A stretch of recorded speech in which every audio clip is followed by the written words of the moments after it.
Hey everybody, welcome back. This is where we stand on the boss map. I did a little bit of detailing around between now and the last stream, but let's hop in and I want to start unwrapping this stuff. We might add some more detail later, but I want to get this into Substance as soon as possible to texture it. So I'm just going to hop in and start unwrapping. I put everything on the same layer and we'll move it to new layers as we unwrap. So this one is going to be a pain in the ass. So we'll go ahead and hit the unwrap key. And we get a bunch of weird-ass polygons, and that's because there are no seams. So we're going to go around the edge, and we're just going to select all of the outer seams, and we'll hide everything except for the railing. Oh, first we also have to apply our bevel. So we'll go ahead and apply that. And then we'll come right around the outside, and we'll just select this edge on each of them to mark a seam. And we'll figure out how we're going to join stuff for materials later, but step one is just unwrapping.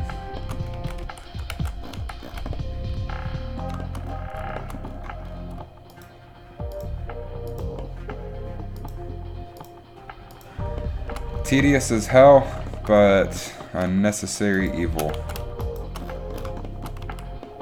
So that's all of that group. And we can watch our progress up here. We've still got quite a bit to do. And it looks like these are not stretching properly. Oh, that's based on area. Based on angle, it's fine. But we'll continue unwrapping and see if that fixes it.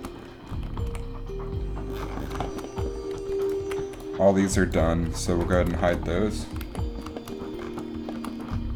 And we'll come around here and we'll just continue unwrapping.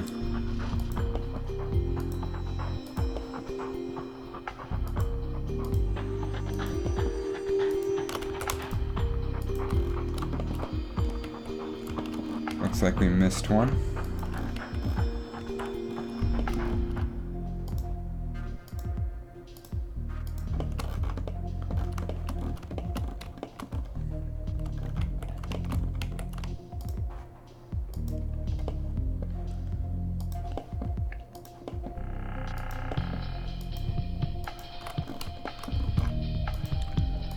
Which really we could probably overlap all of these as one object to texture. If I can figure out an easy way to do that, we'll do it for sure. And then just give them different light map UVs. So the beautiful thing about the boss map not being procedurally generated is that we can actually bake the lighting, which is going to be such a nice change from what I have been working on. We'll mark that seam. That's almost everything. Go ahead and hide those. We'll center around these, and we'll get back to unwrapping.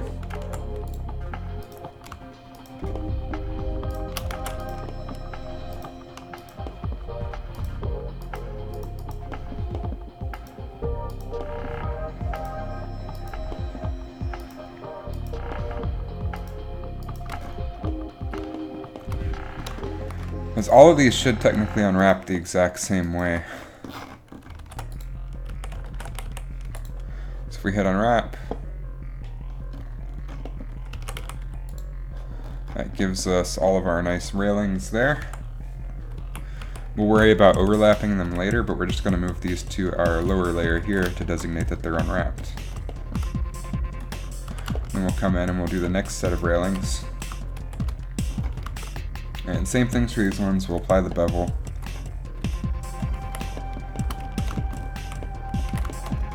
And we'll just come in and unwrap them. The railings are on the outside of the map. We're not going to have to do each individual one because those still have the array modifier applied to them. I was stupid to apply the array modifier before unwrapping these, so we're suffering for that now. I still think it's faster to unwrap them right now than it would be to redo the array modifier.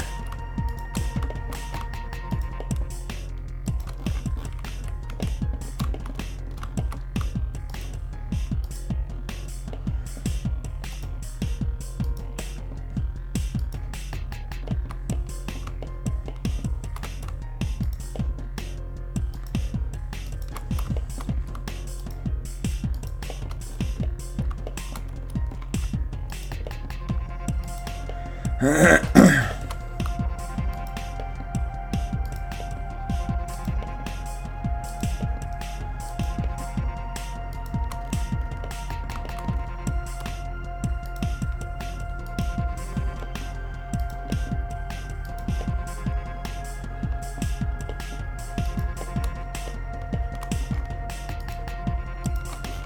my god, there's gotta be a faster way to do this.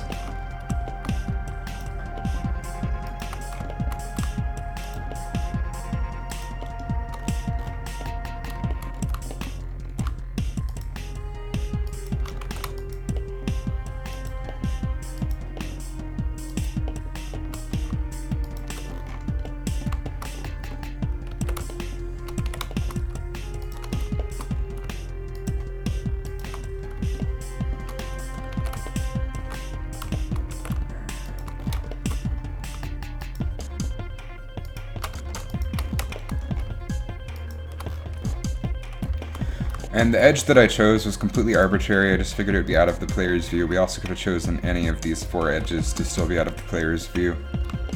Alright, that should be all of them, so we'll see if we missed any. Alright, looks like we got all of them. Cool, cool. So we'll take those, move them to our unwrapped layer, and we'll get to work. Next up is these railings. We'll hit unwrap, notice that there are no seams. We'll go ahead and move these down to 1 segment, because that'll be plenty. And I think there are faces along all of these edges. Let's just go ahead and make sure really fast. Looks like we're good. So we'll go ahead and apply our bevel. And then we'll cut each of these.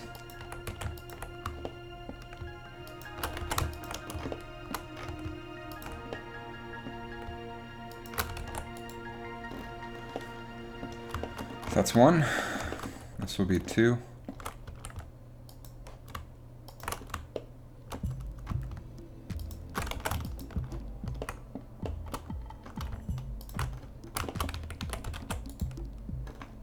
And this will be 3.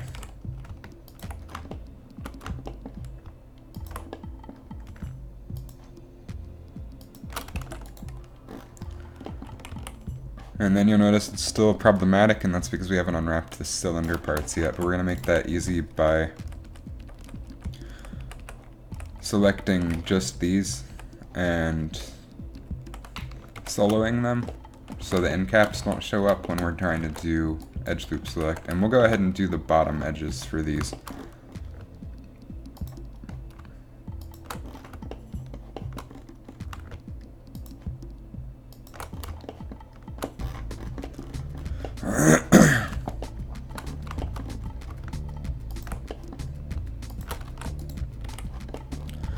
That looks fine to me. We might want to split the big one in half.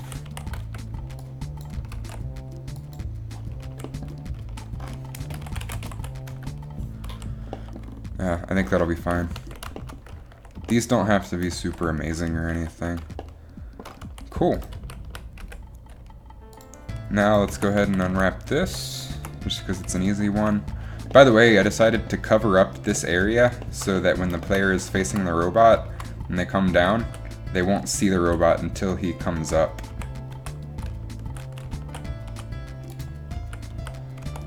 So that's done. We can move that down.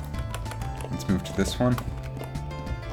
We'll set this down to 2 bevel segments, and we'll actually tighten up that bevel a little bit, I think. And then we'll go ahead and apply.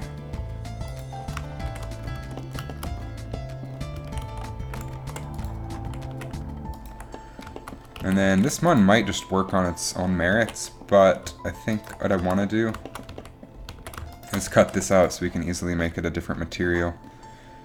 And then let's see where it's being covered up, and we'll cut there along these edges.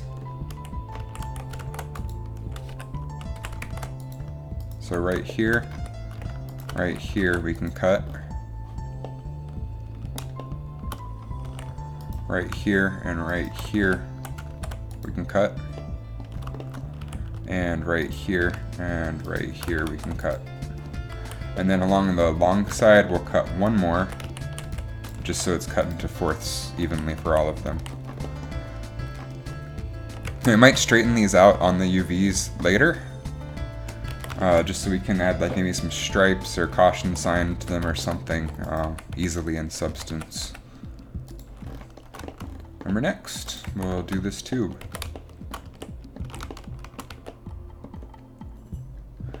Which this one will be easy. We'll go ahead and I think we'll make it just a little bit rounder. Take it down to 2 bevel segments, apply it, and then we'll just do typical cylinder unwrap for this one.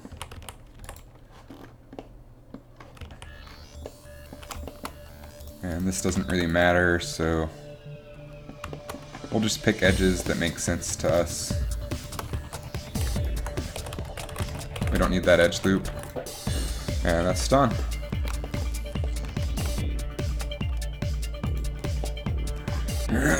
Remember, next we'll work on these ramps, which I don't know if these, okay, these are all sharing data. So that'll make our lives a little easier. We're gonna unshare for now so we can apply the bevel though. We'll come in, make sure the bevel is as wide as we want, and affecting everything that we want. Like, it's not affecting these right now, which is probably fine. But I think it'll look better if it is affecting it.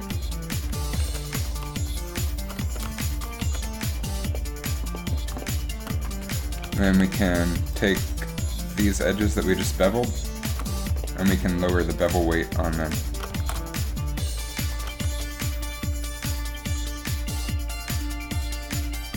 Tighten those up a bit.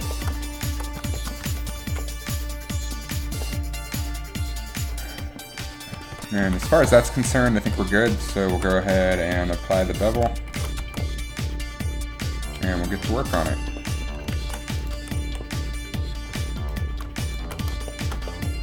We'll cut out this space. That'll leave us with some weird stuff, so let's go ahead and hide you and see what we have left to work with.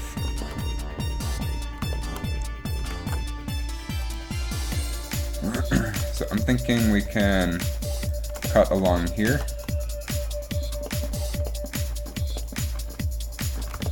And the same thing over here. Although,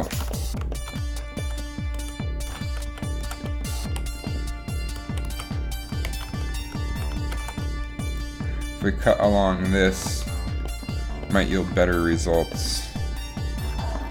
We'll try it.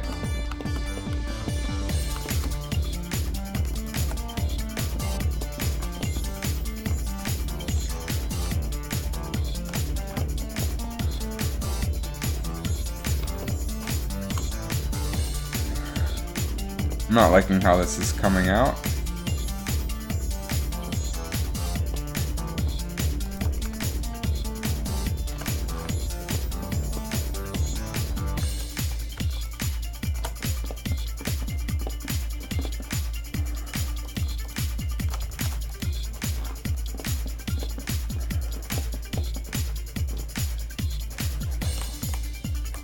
Let's see if we can get better results by changing to conformal.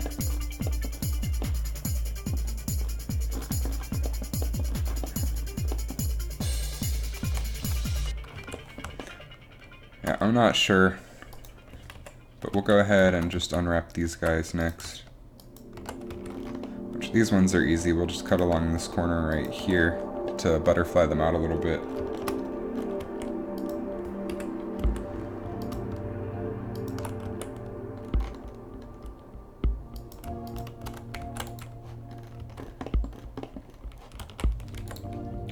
So back to angle based, see what happens. I'm thinking this might...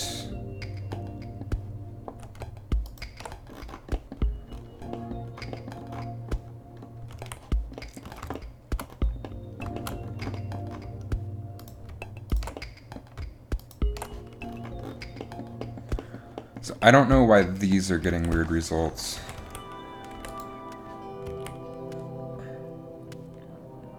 I think I might do though.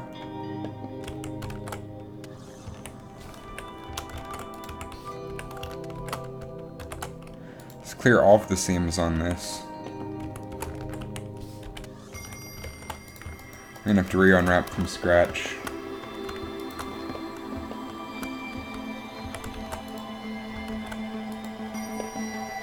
That's fine. Hide this guy. And then I think we'll just straight up cut this off.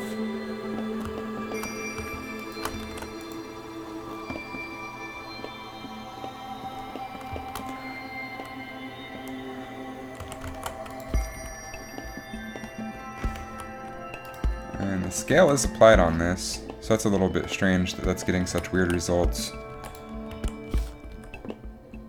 considering it's a pretty straightforward unwrap.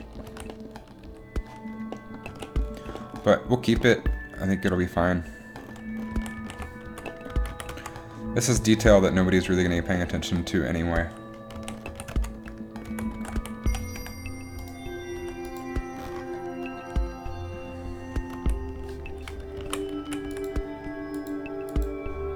Conformal seems to do a better job for sure. But then we can take these ones and delete their bevels. Link the object data. And now we have our ramps unwrapped. So now we'll move on to the next ones. I guess we're just working from the inside out here.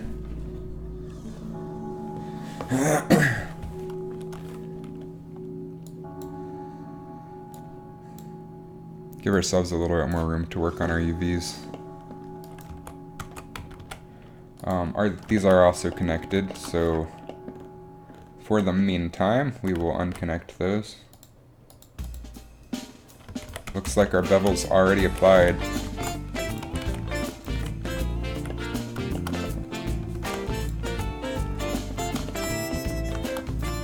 We don't even need this end cap over here because the player's never going to see it.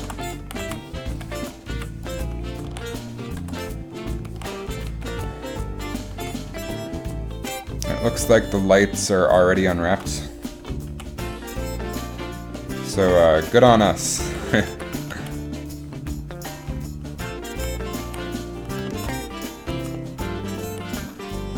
think that's about all we had to do on this. So now we'll take these,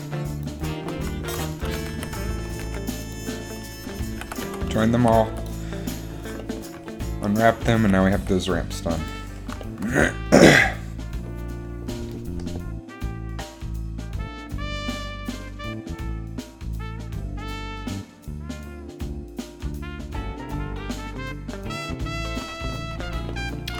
Now the big question is what to do next, and I think we can just take these big pieces and knock them out because those are the most tedious ones. So we got all these circles, so we gotta figure this shit out. Fortunately now we have the new UV packer, which is nice.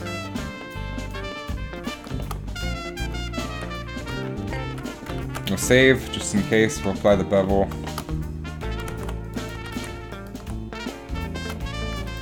Cut here. That ring's fine. And we'll cut here.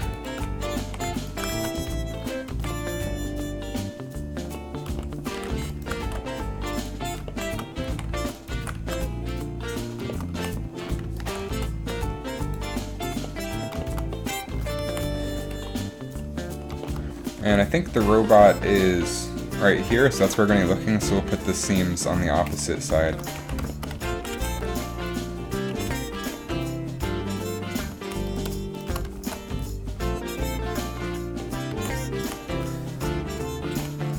And we can actually, since these are so long, we can actually split these up into fours, so didn't matter after all.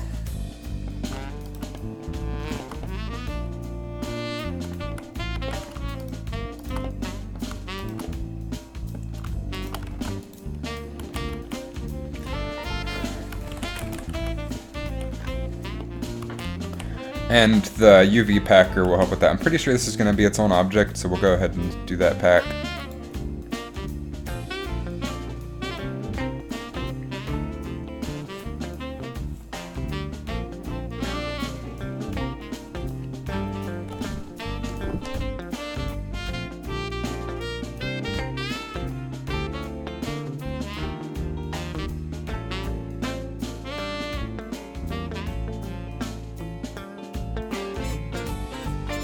Because right now these walls are pretty low resolution. We want those to be nice and high resolution.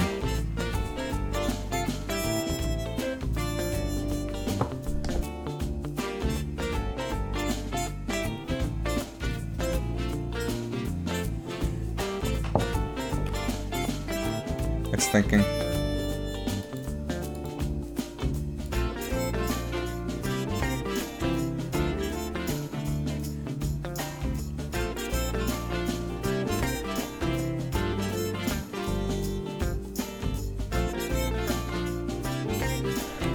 Honestly, I can do this faster than the Packer can. So we have this one, which is the smallest. We have this one, which is the biggest. So we'll go ahead and put the smallest one inside. Number next, we have this one.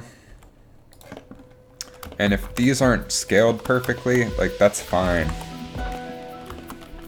We can scale these down a little bit without losing too much detail because the islands are going to end up being so much bigger than they were since we're taking advantage of the space.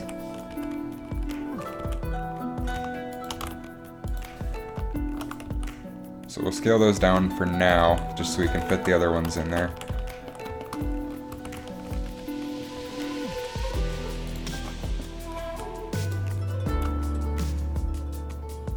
Try to center it as best as we can.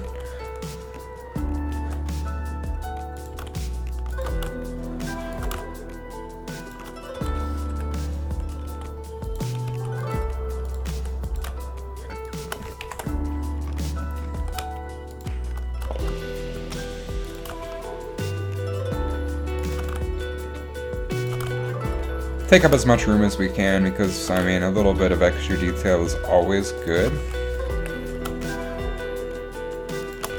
We'll go ahead and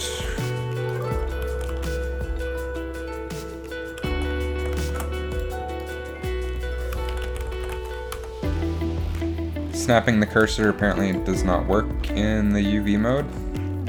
That's just great.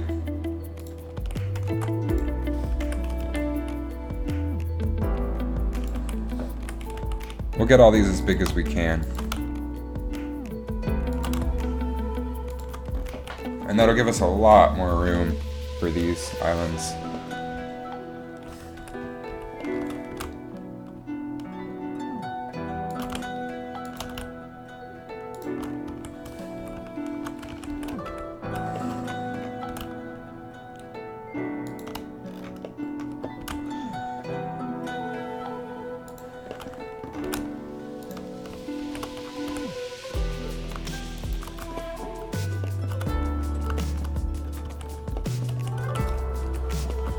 Alright, so now we can take these,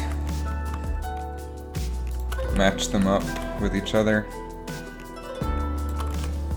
Big ones with big ones, small ones with small ones. And then we'll just get them as big as we can. And we'll also make them horizontal, I think. But let's just see how big we can get them.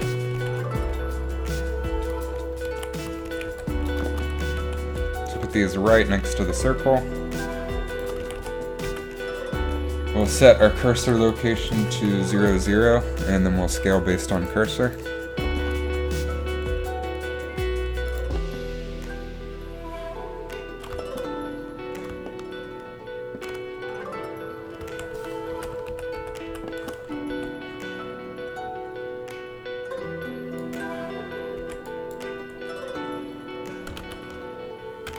And I think what we're going to want to do here is grab these. Rotate them 90 degrees, put them over here.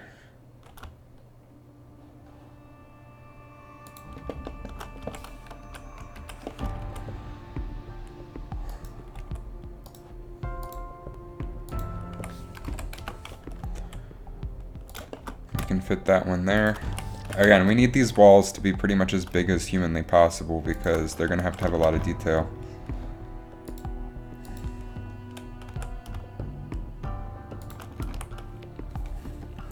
So what we could also do is take the walls and put them on their own UV sheet. We can go ahead and see what that'll look like. I can select just these, hit unwrap.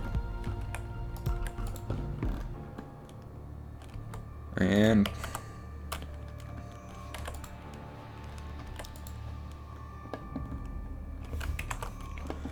damn, that did a way better job than I did.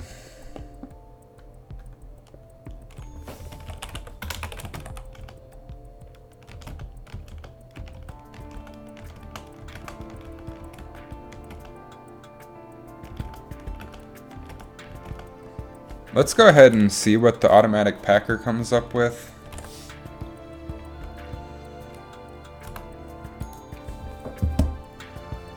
Just because it is a robot and I'm not a robot.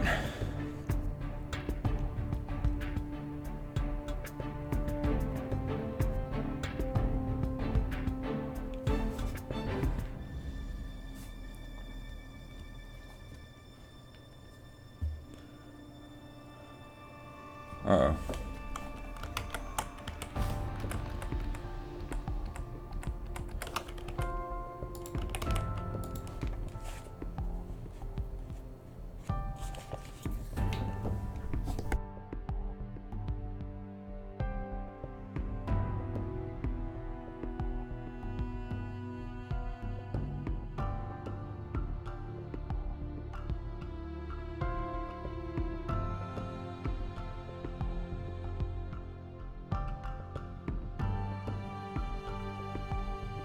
I forgot to hit the button, apparently.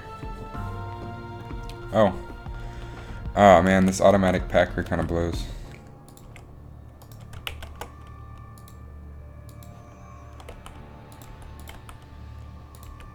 So let's just fit all these next to each other, and then we'll see what it comes up with.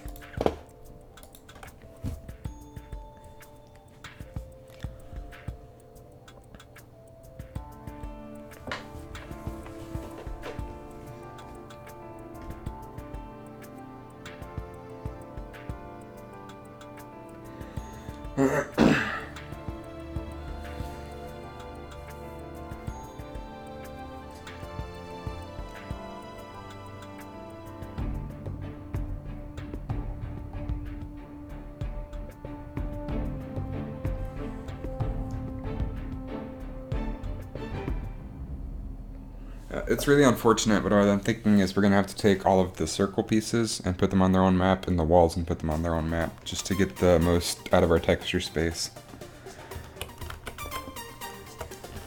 So we'll go ahead and do that.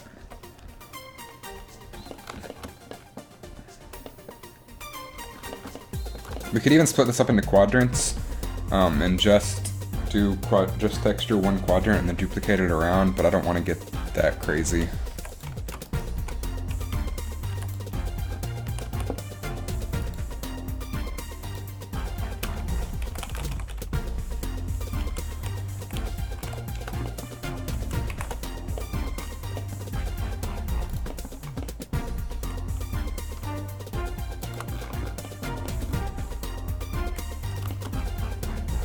Alright, we are on the sheet.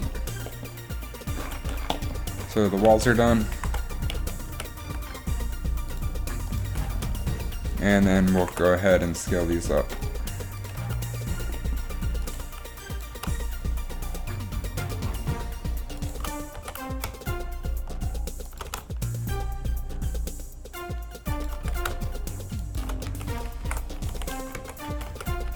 And we'll call that done. Let's see what's left. A lot. Floor is easy. Just hit unwrap on that and then shove it on the unwrapped layer. Let's do the next set of walls. Since we had so much fun doing the first set.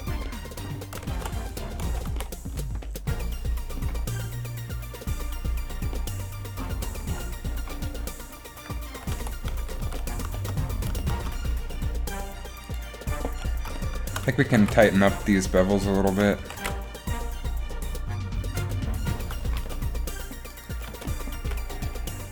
Hit apply.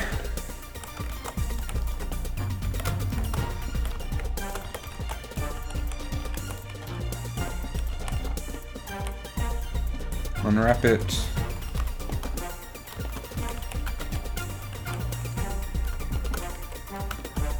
Definitely need to unwrap or cut this into quadrants.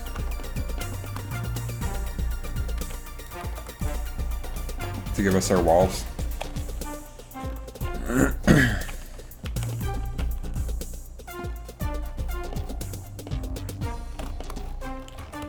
We can cut here just to get these on separate islands to make it easier to deal with.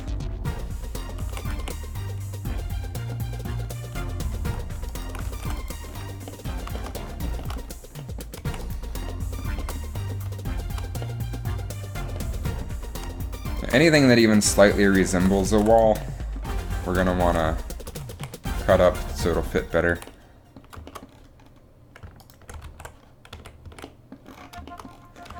You may change this later if we can figure out a better way to handle it.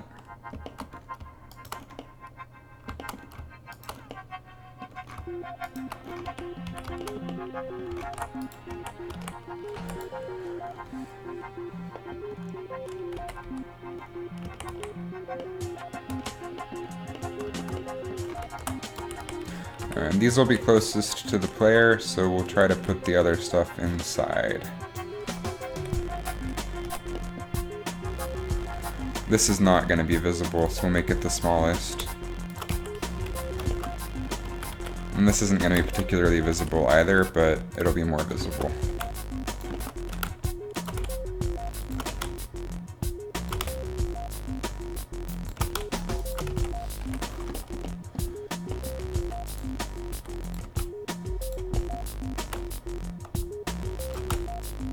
And just like we did last time, we'll go ahead and put the walls on separate texture sheet.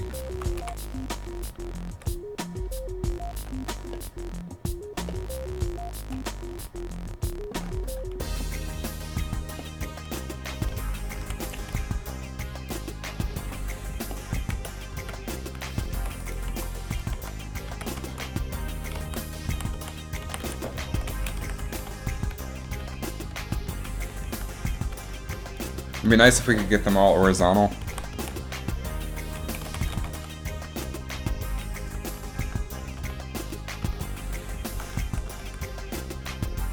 But, I mean, they're matching, kind of, so I'm not going to call it too big of a deal.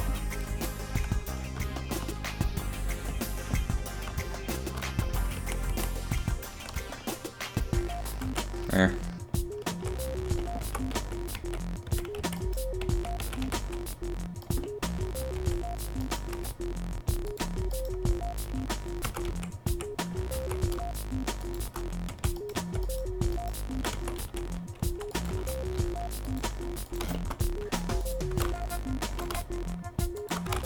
And these are also going to be far away from the player, so if it's pixelated a little bit, we won't notice, but I do want as much detail as possible. Let's see what's next. So now, for each of these sorts of things, we only need to do one, because they are duplicated around.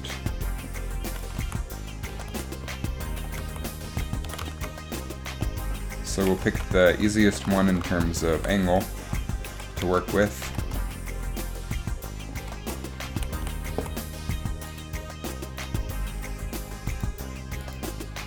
We'll apply the bevel, and we'll get started.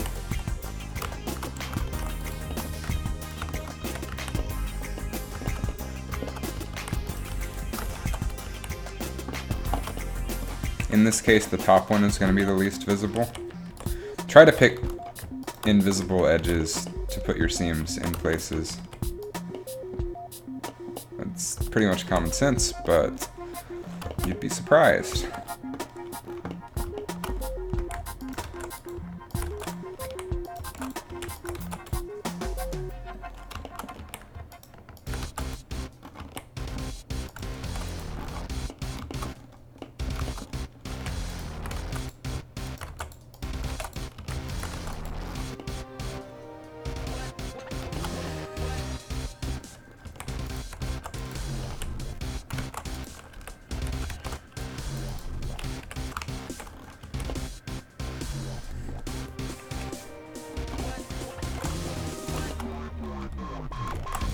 This looks problematic. So I'll come in here and delete these corner faces. and fix up the edge flow on those.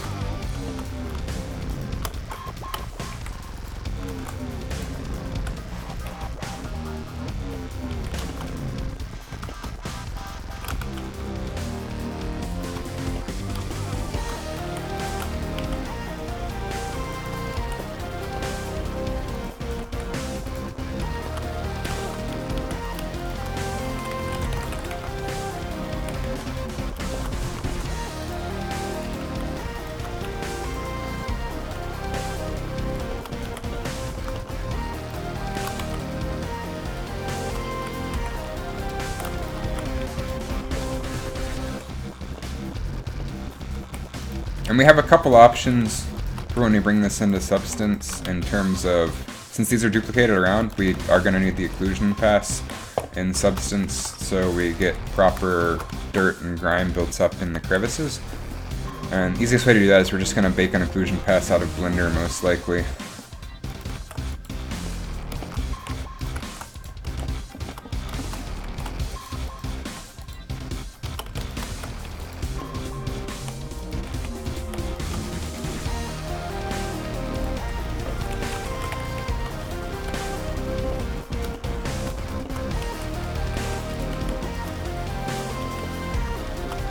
Also, I realized my screencast keys aren't on, so I'll go ahead and turn those on.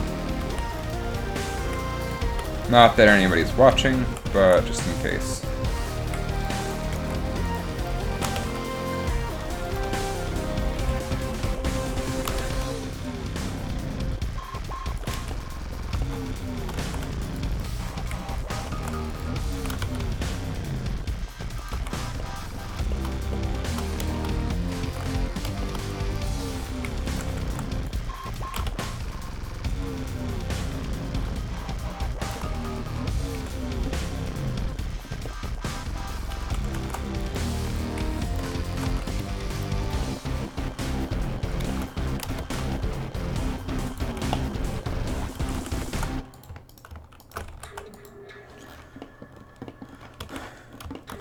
Alright, and we can cut here.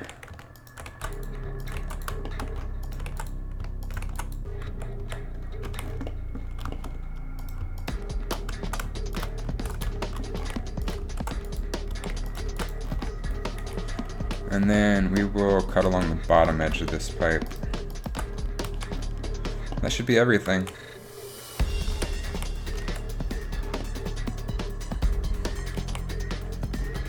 It's all stretched because we still have all these objects. These guys already unwrapped properly, so nothing to do there.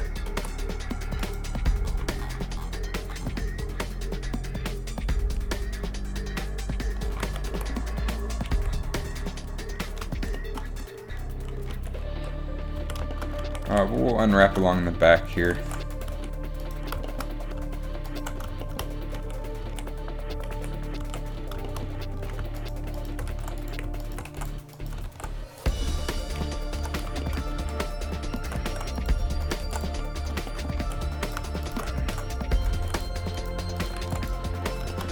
Once you get used to this, it just becomes sort of second nature on what cuts need to be made where.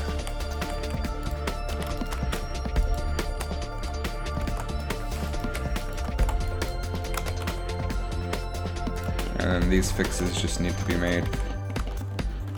This is just a waste of faces. Nobody's ever gonna see this detail.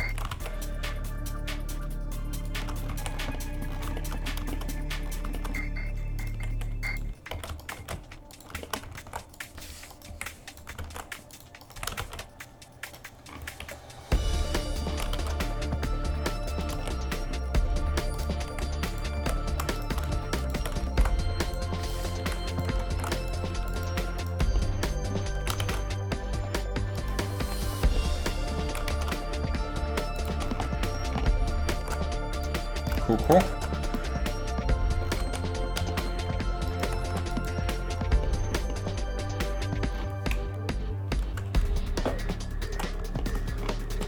And then here we know what edge we need to cut.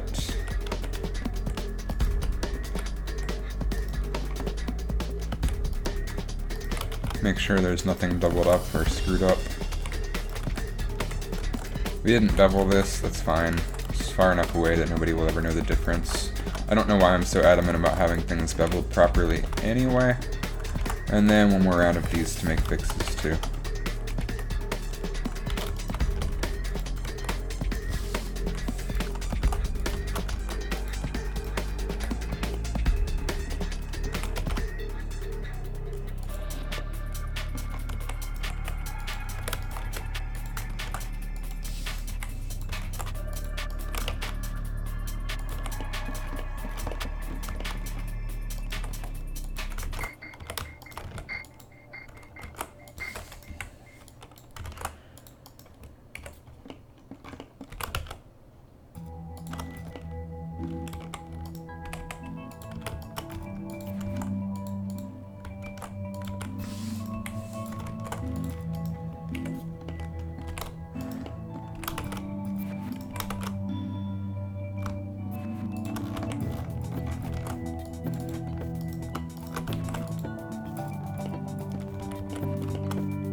We're good.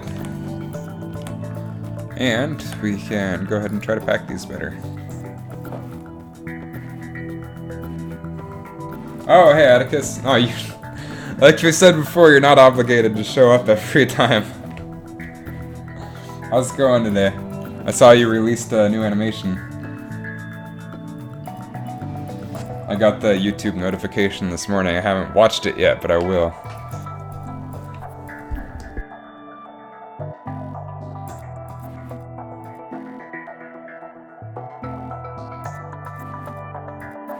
I think we can get a little bit better results. Let's try here.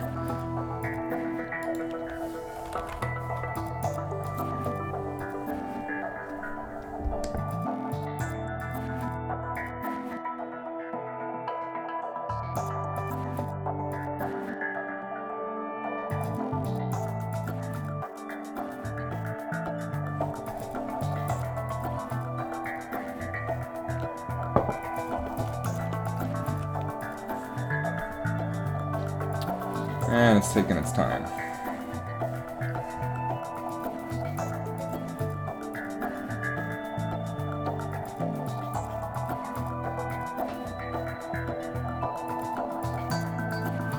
Oh, nice. That's a pretty substantial increase in subscribers.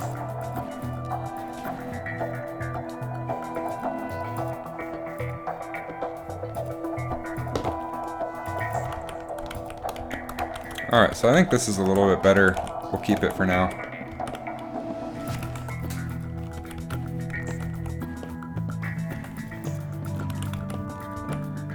And we'll go ahead and move these down to the unwrapped layer, and then all these ones that we're going to duplicate around, we'll put on a separate layer.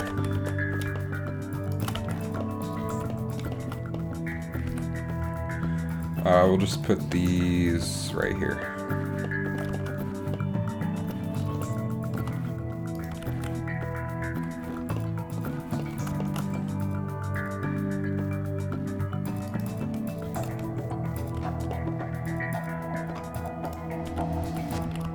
Next, we'll do these pieces.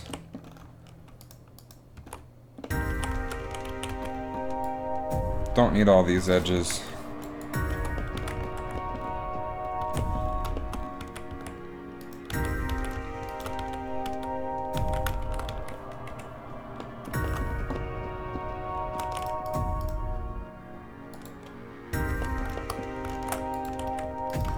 This time we won't miss the bevel.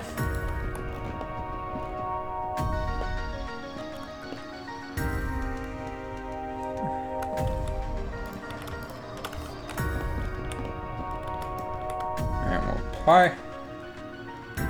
Oh. Apply.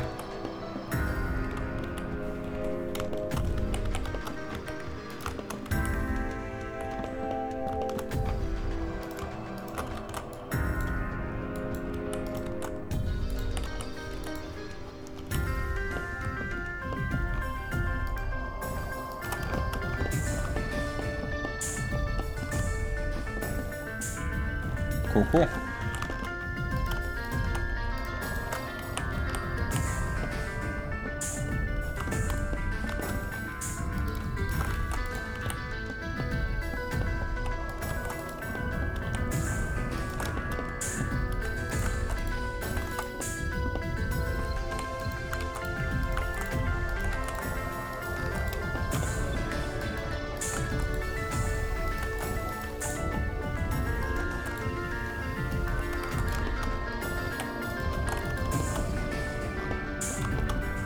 And just continue cutting, same as we've always been doing.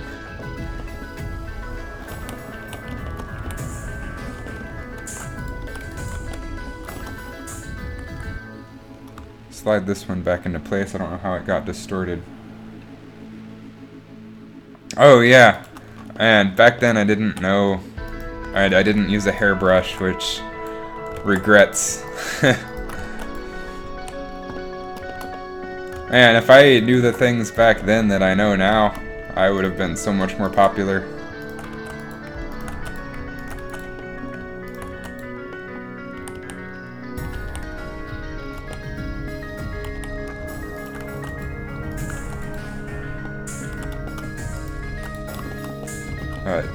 At least the visual effects were decent in those videos. People seemed to like them. I still get requests to go back and do more of them.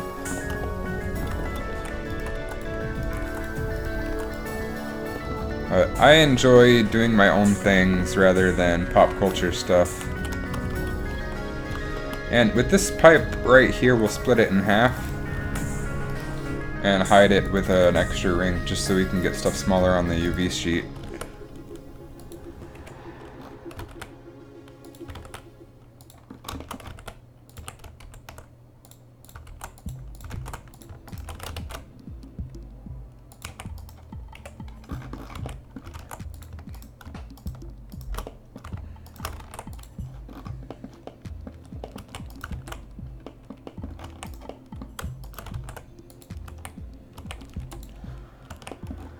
That's looking a lot better.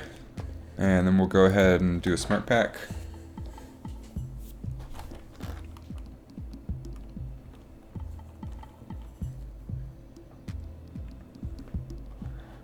And give it some time to think. In this case, it seems like a lot of time.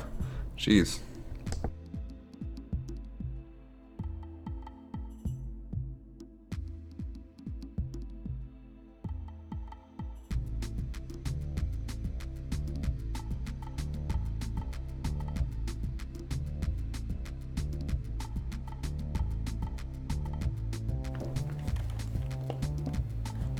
There it goes.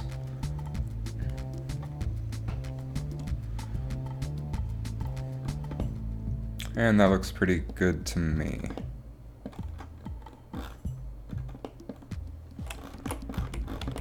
So we'll go ahead and move this to our unwrapped layer. And then we'll hide all the ones that are duplicated around.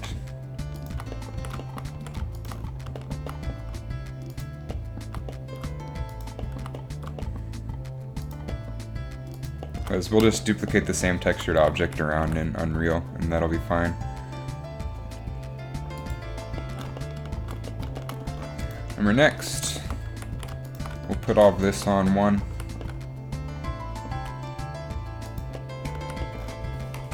So let's grab the most convenient one. I guess this is it.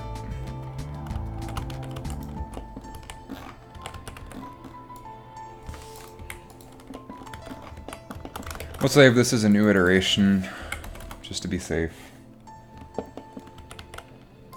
And then this guy is instanced around, so we'll make him a single user, so we can apply the bevel.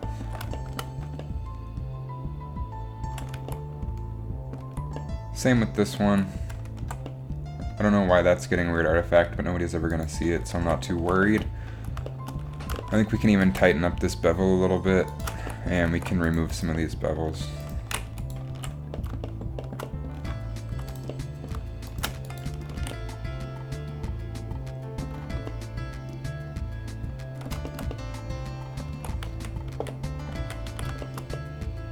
And apply it.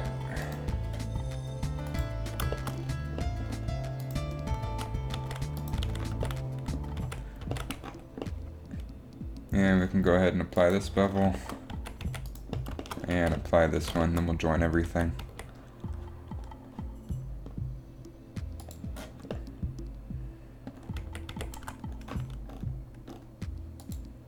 We'll turn off ambient occlusion just so we can see what's going on in terms of the model here. I'm alright with that. Maybe set it smooth just so those smooth out. Looks cool to me.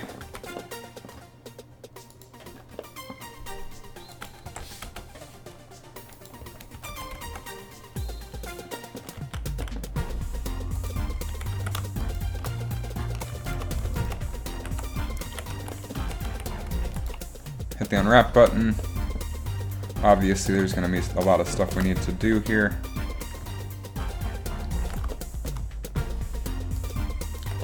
These ones I think we can butterfly out.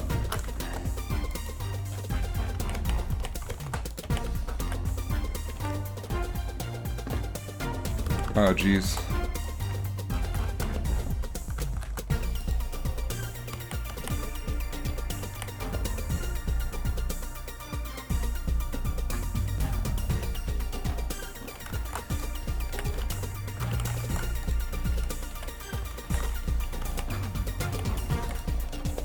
I don't know what that's doing.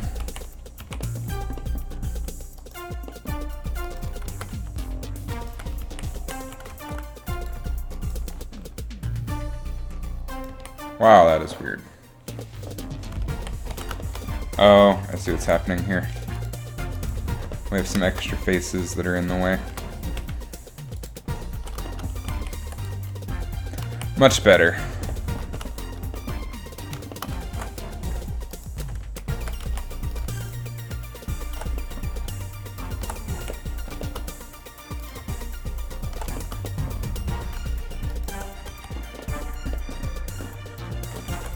Make sure we didn't screw anything up. Oh man, we don't even need the lower face there. So we can just delete you altogether. Oh, you're fine, dude. Come and go as you please. I'm not gonna hold you accountable or anything.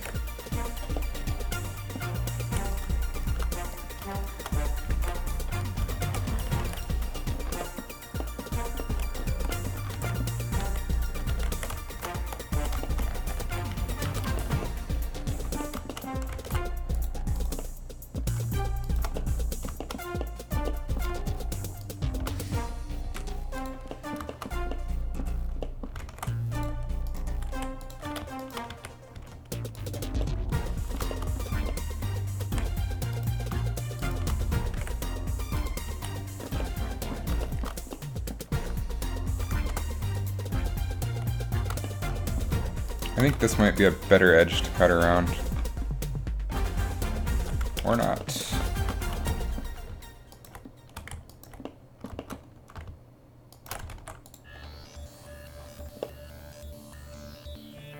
Oh, I see what's going on.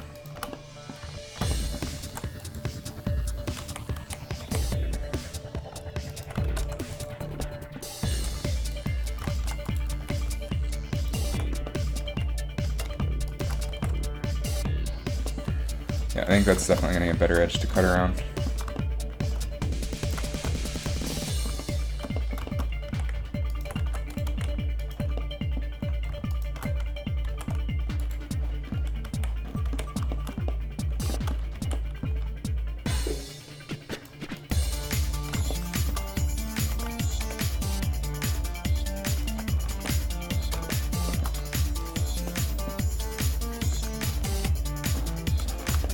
Cool.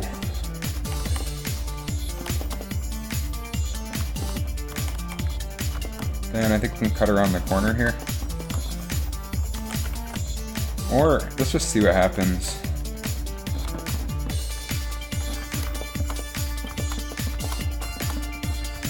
We can refine once we get everything cut.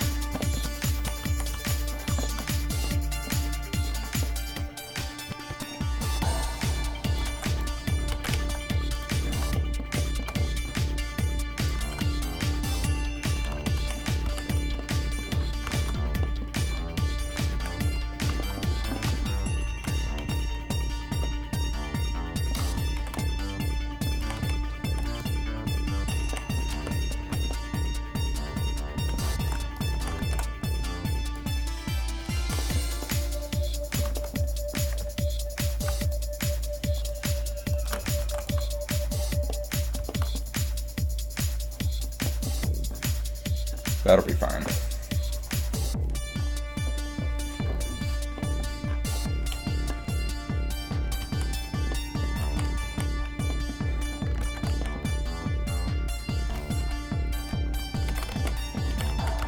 Oh, I see what's going on here. Some unnecessary faces.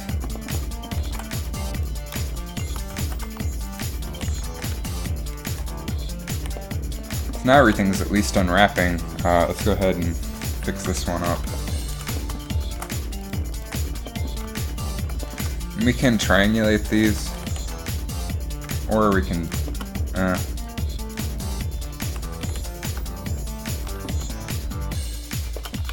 Let's cut them first. Yeah, it looks like they'll be fine.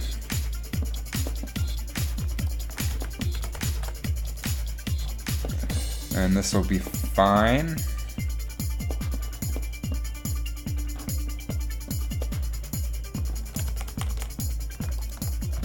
We can also cut around these edges to get even better deformations. And then go ahead and get these cut.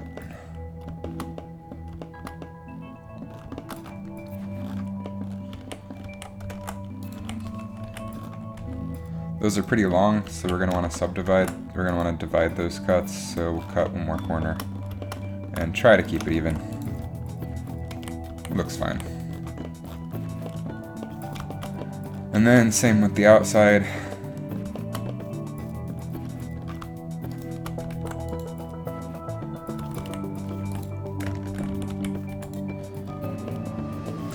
And this is a hot mess.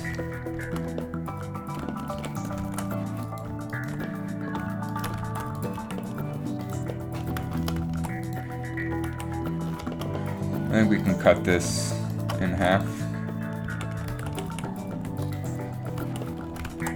And I think we can cut this some more.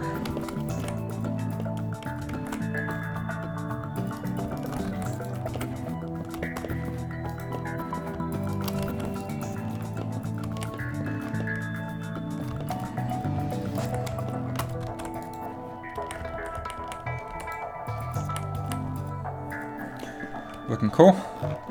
And we can try the whole smart pack thing.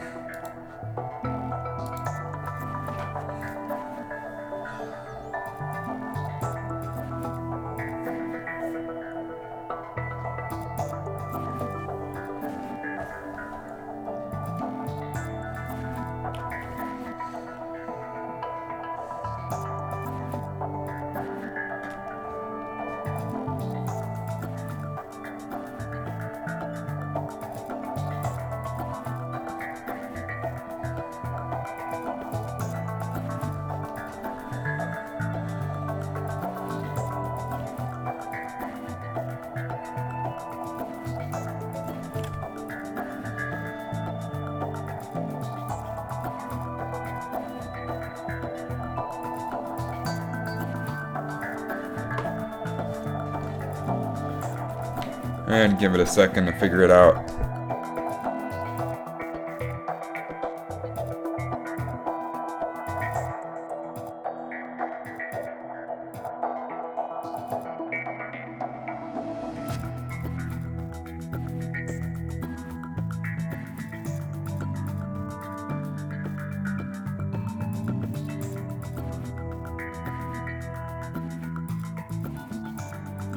Looks like we have some stuff that we missed.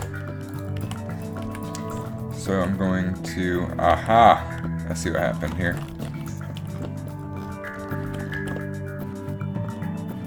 Okay, so we need to take care of these.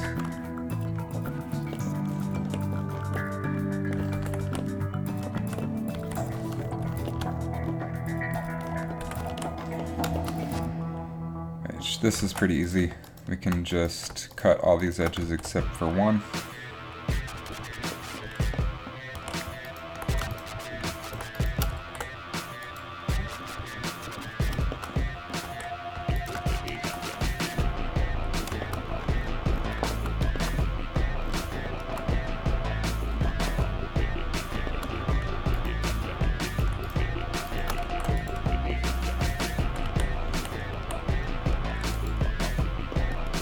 and then smart pack it again.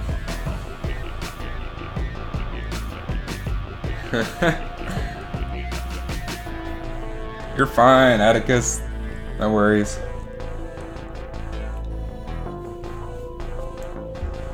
People got stuff to do.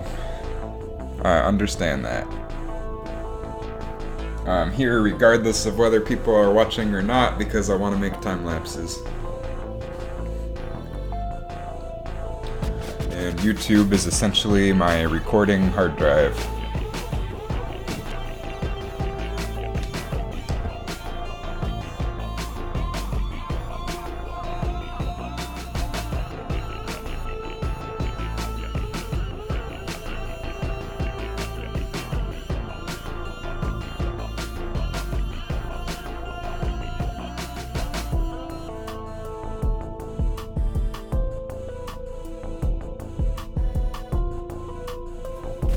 I'm gonna post the link to my stream on Twitter though, after this stops lagging.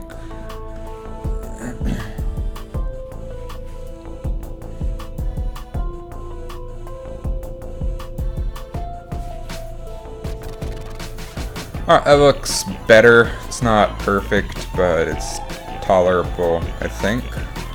At least for now. So go ahead and shove this on the next layer.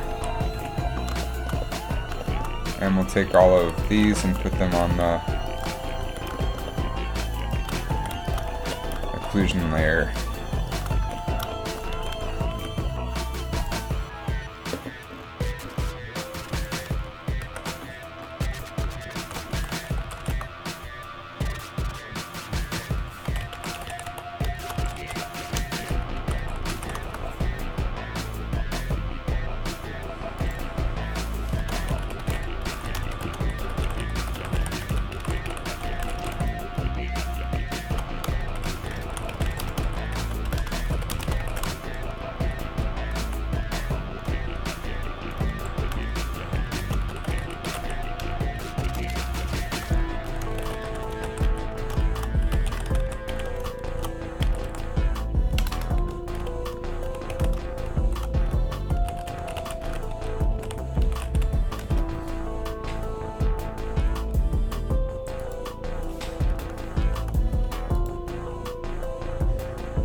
Alright, so all the wires and stuff, I think we're going to bake that to normal map, so we don't have to worry about that. So let's go ahead and do the doors next.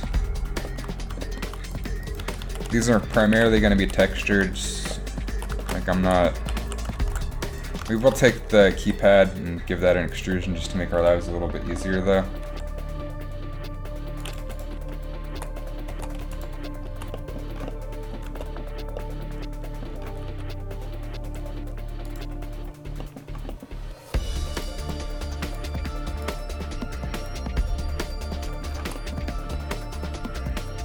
And we'll just add some random detail.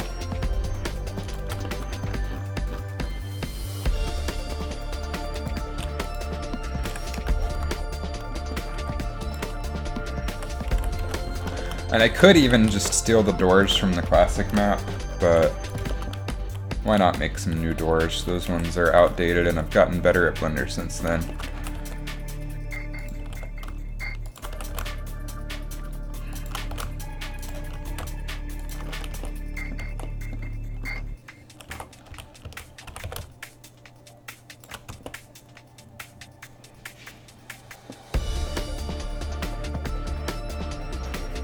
What's the game you used to play called, or what was the synopsis? I might know what it is.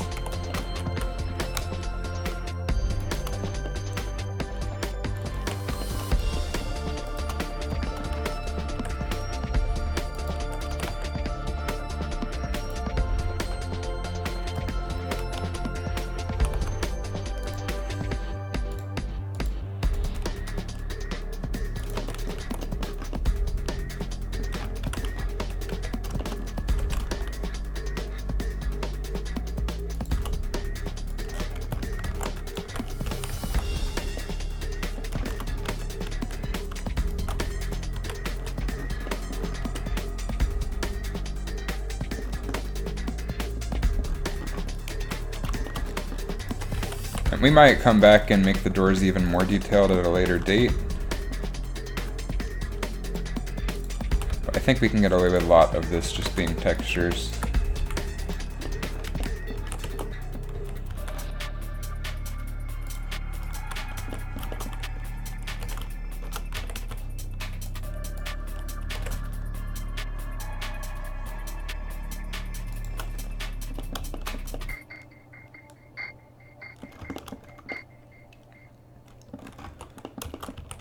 I will take this, which we could do this in texturing, but it'll be easier, I think, to do this in models.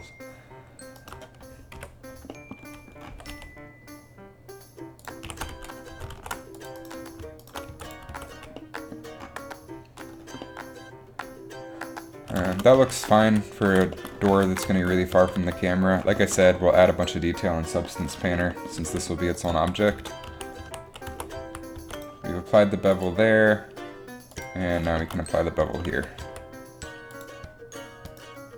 And join them.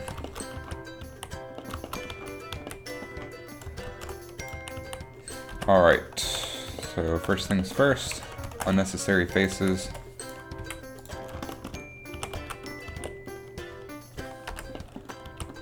And we can cut this.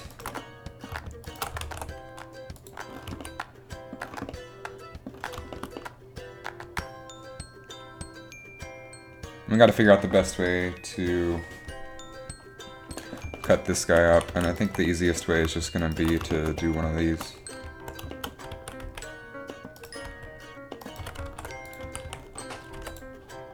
And now we have this monster to deal with, and this one should be easy. We can cut out the screen area. We want the screen to be on its own UV island so we can select it easily in Substance. You realize you can do ID maps and stuff, but I'm lazy.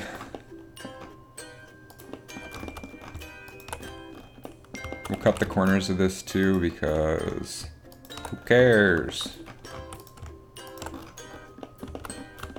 It'll make packing a lot easier for us. Okay, so now all we have to do is select these edges, minus these two.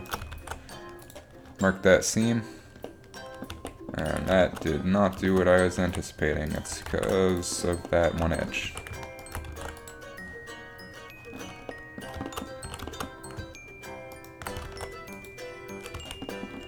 So now that's nice and set out. So we have all of that unwrapped. Now let's get to the actual other pieces.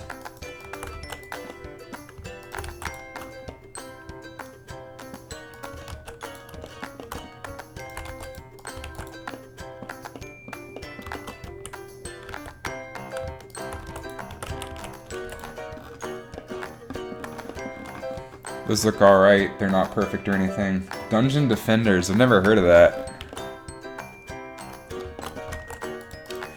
This is already its own face, so that's fine. So next we'll work on this piece.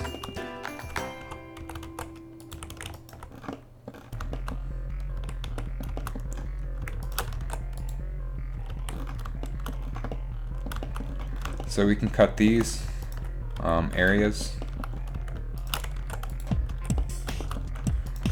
So the individual beams will lay out perfectly, and then we just have to deal with these weird-ass pieces.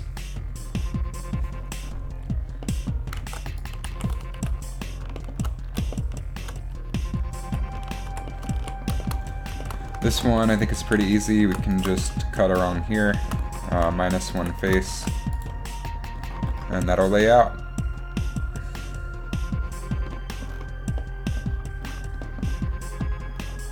Not sure why it's uneven. It's a little bit strange.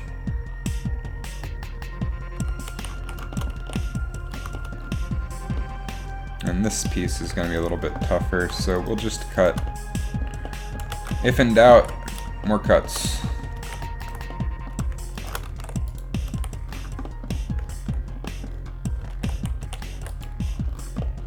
And that's looking pretty good. We'll go ahead and cut these as well, just to have them separated for Substance. Other than that, I think the door is workable, at least.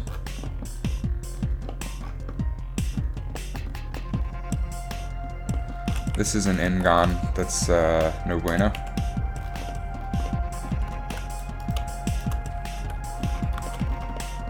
And as is this.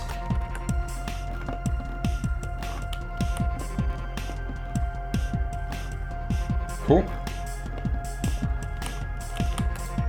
We'll see if Smart Pack can give us better results. I don't know if it will.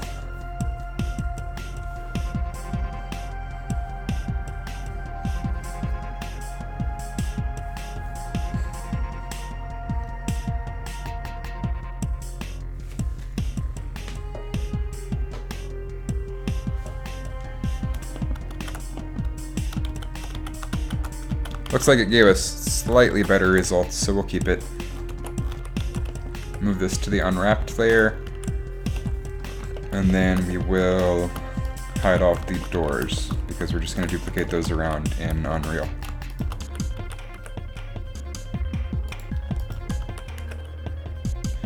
This was a piece I was using to lay out these wires, so I'm just going to hide that. And we still got a decent amount left to do, but we've also gotten a decent amount done.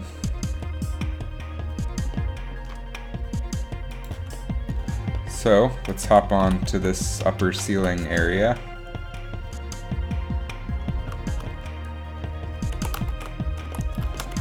This whole area is pretty much hidden, so we'll just separate it and move it to the garbage layer and decide if we need it later.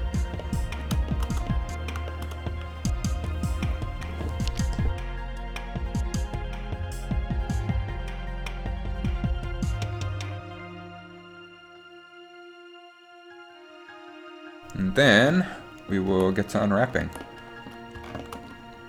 We don't need all 3 segments, we just need 2. So we'll go ahead and apply the bevel there, save this as a new iteration.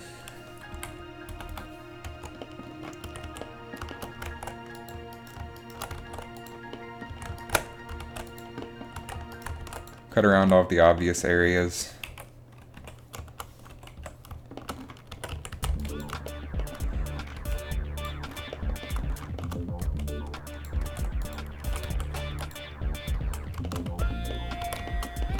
I don't remember if I cut this edge or not. Looks like I did.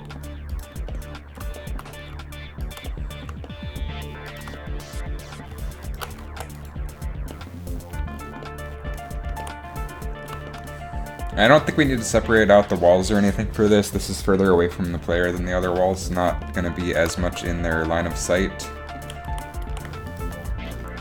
This is an unnecessary bevel that we have created, so we'll fix that.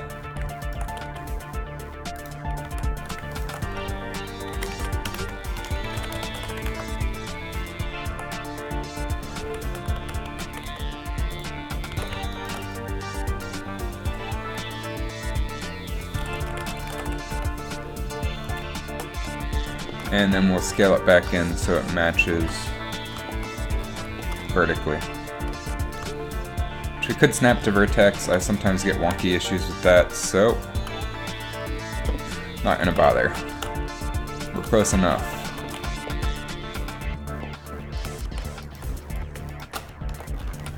So this is all unwrapped, so now we gotta do this piece.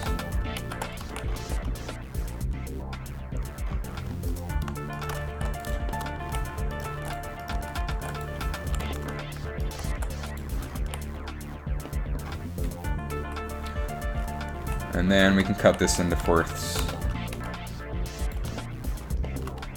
Probably more since there's stuff overlapping some of the edges, but we're not going to worry about that for now.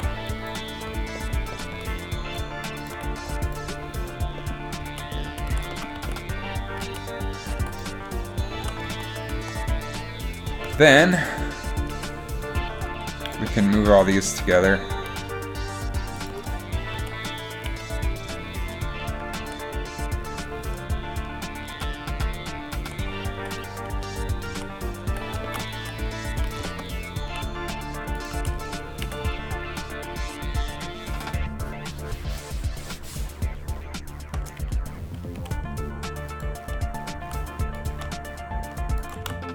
I don't know why I'm doing this, because I just realized everything else is hidden, so...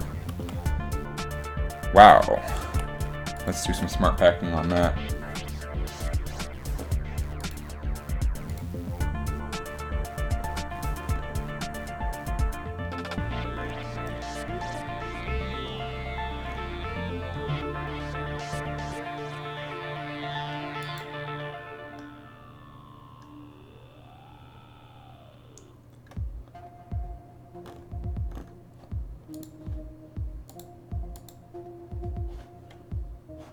And it's thinking.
You just coughed and sneezed at the same time.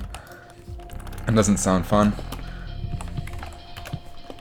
It's nice to have walls horizontal to textures, so we'll go ahead and do that. And otherwise, this looks alright for now.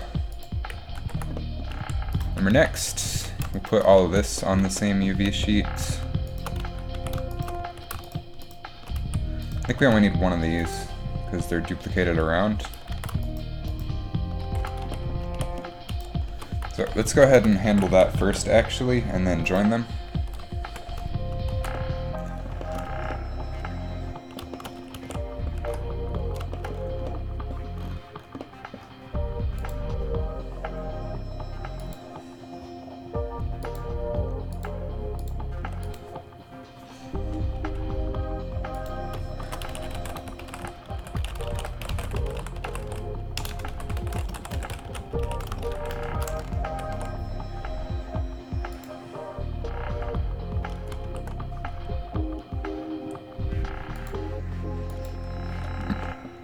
Alright, so we'll go ahead and apply the bevel. We can't because that's a multi-user data.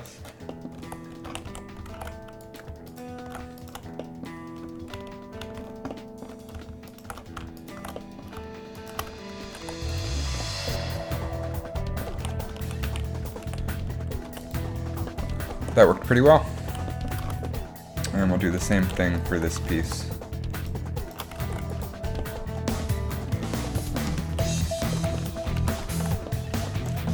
So this is the one we unwrapped, so we'll take all of these, link the object data, and then join them. And then we'll take all this that we want to put together. We'll take these and include them in that as well.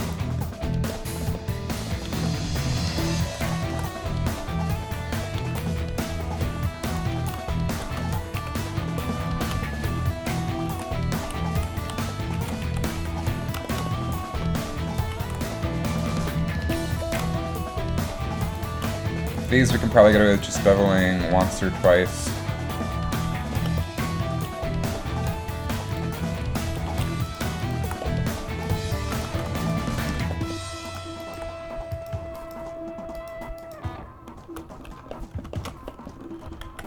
Uh-oh. Missed an edge.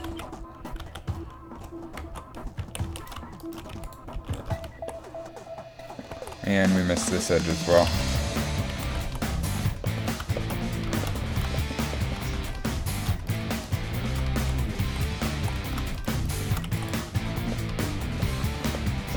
Did we miss more than one? We did.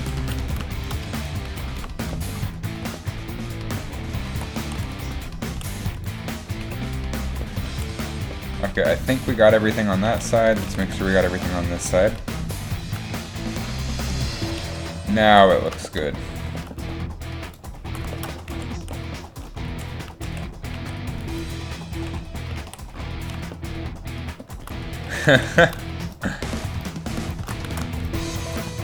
What do you do in Dungeon Defenders?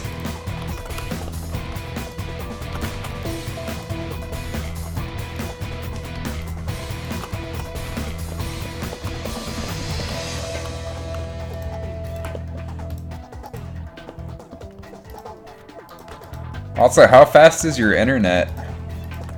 I've got gigabit, and it's pretty much the best thing ever.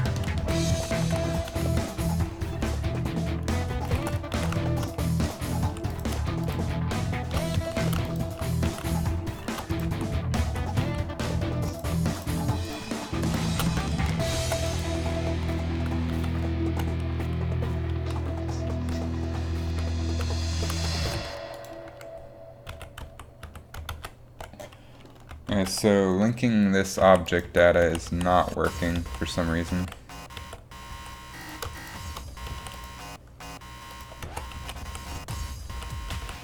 Oh, it's because all these have their scales still set to shit.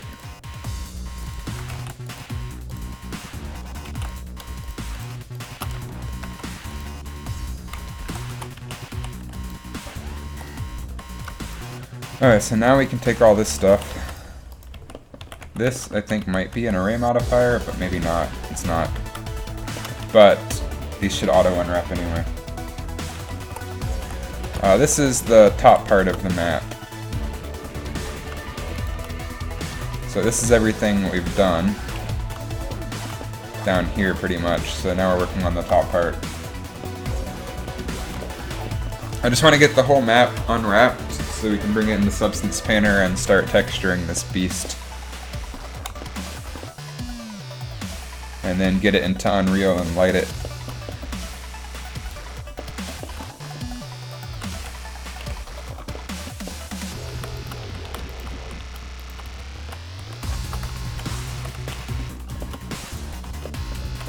Now we can take this one and apply its bevels.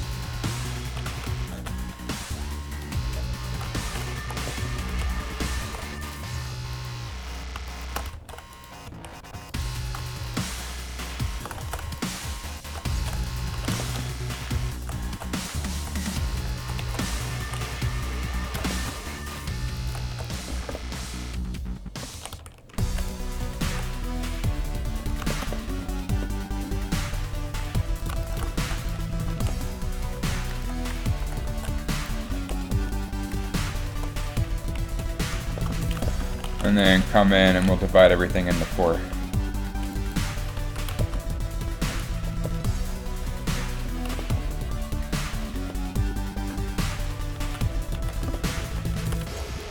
We're gonna miss some, and that's alright.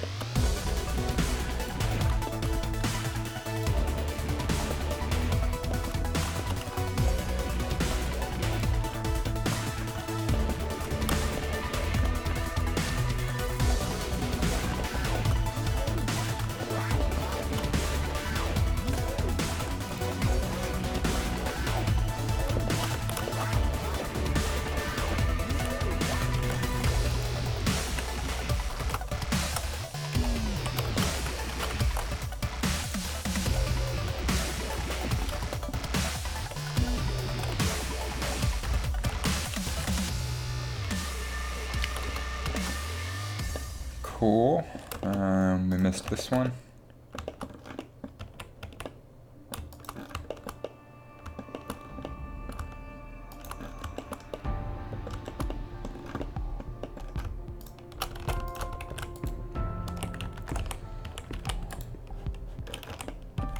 Let's select all these circles just to make sure we didn't miss anything that needs to be cut.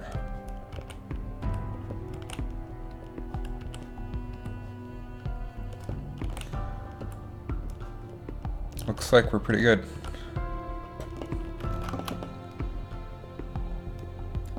My favorite game. Holy shit, that's a hard question. Oh man. Wow. Right now, I play the most Fortnite.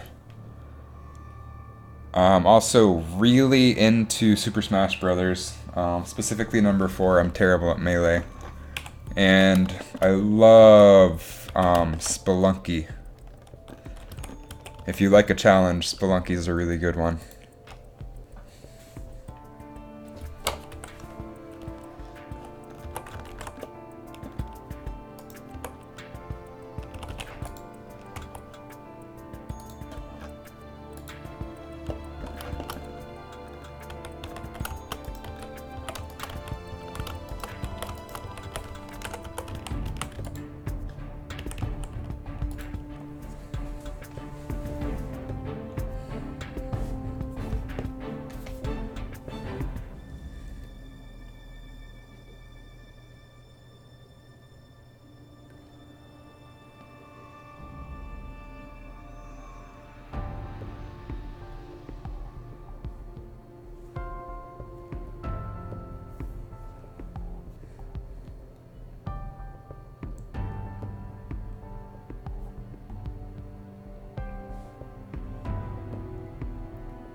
For passing time, I really like mobile games, like on my phone, just really stupid ones.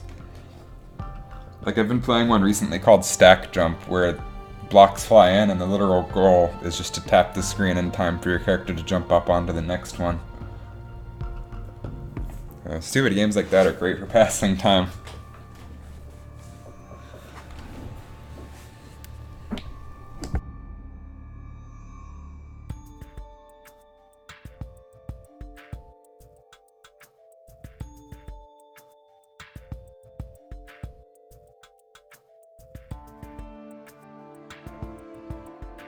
I like to play multiplayer games with friends.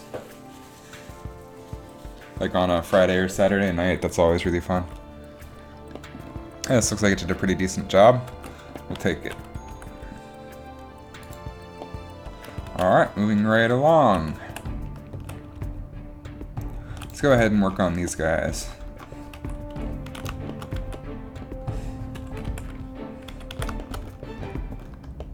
These are duplicated around, so we're only going to have to unwrap one of them.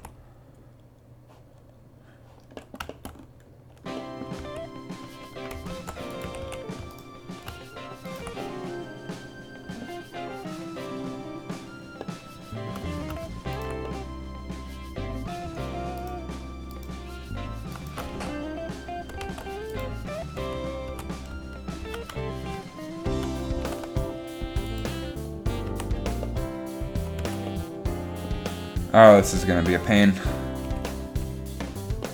So we got these doubled up. I can probably separate these, only unwrap one, and then duplicate over.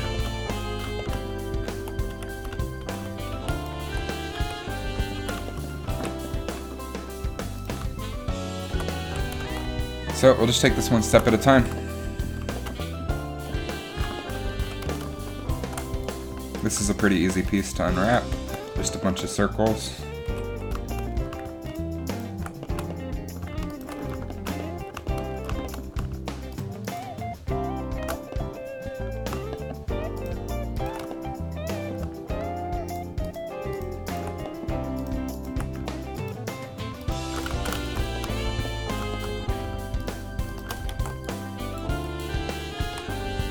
And then cylinders. which we want to unwrap this side.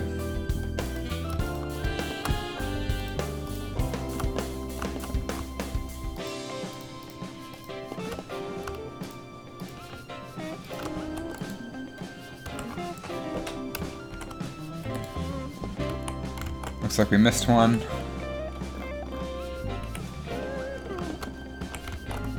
And we totally did.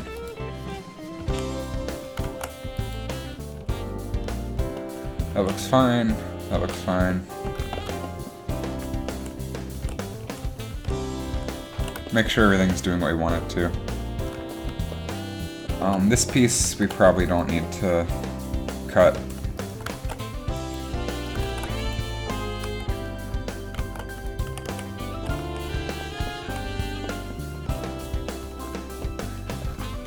And because of the nature of this, and because these poles are covering up the sides, I'm thinking we can cut this into quadrants, at least the two pieces, if we need to. Let's go ahead and do the rest of these first. Make sure there are no back faces on any of these pieces. Looks like we're good on that respect.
Welcome back.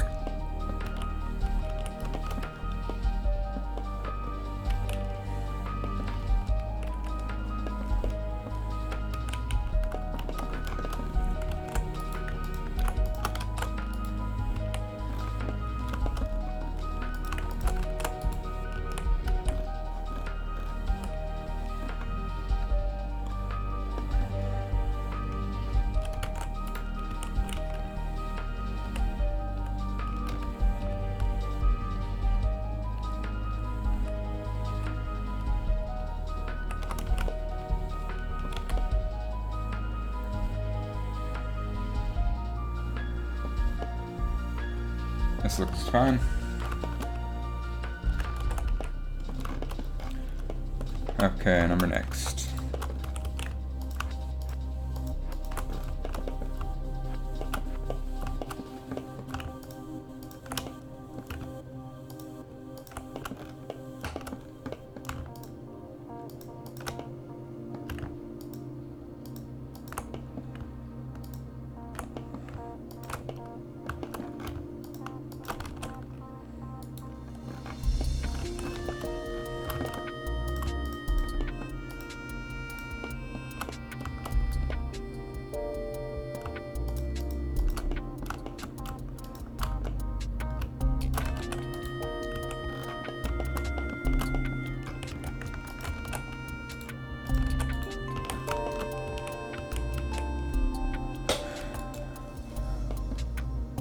Alright.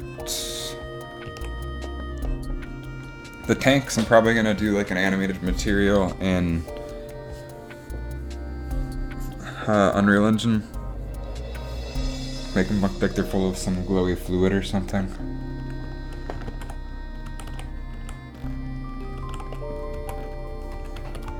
But let's go ahead and apply this guy's location.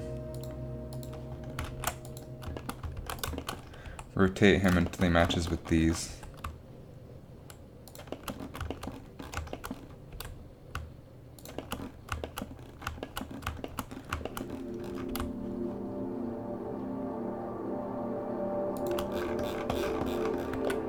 And then join.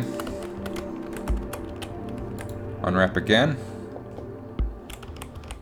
And then let's see what the auto packer is going to do.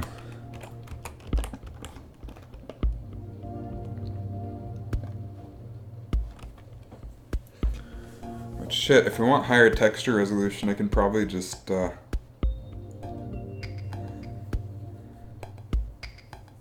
duplicate these individual guys around too.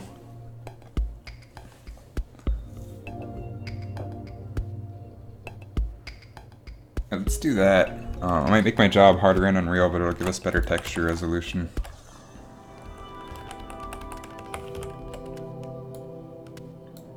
How do you animate goo? I'm just gonna make like a general fluid sort of bubble texture and then add a texture panner.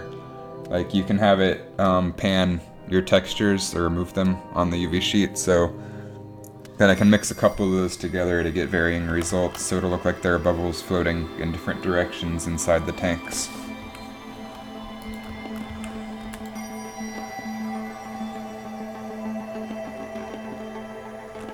And then we missed the feet.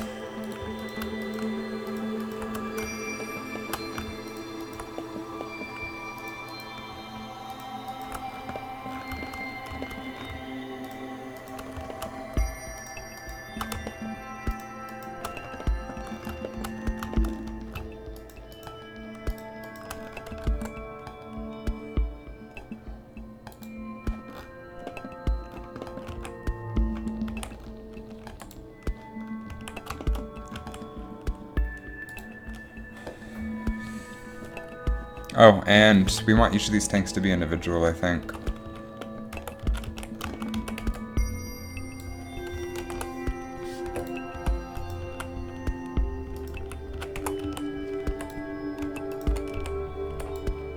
Then we can duplicate them around the map and maybe have a couple texture variations.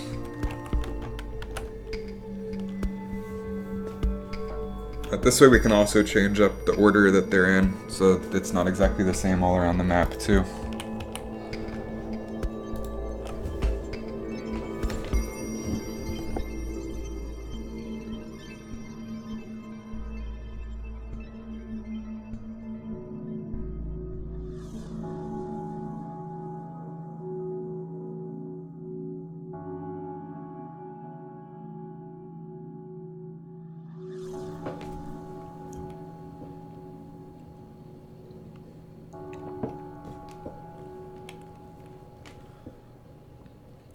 I was really thinking about this one.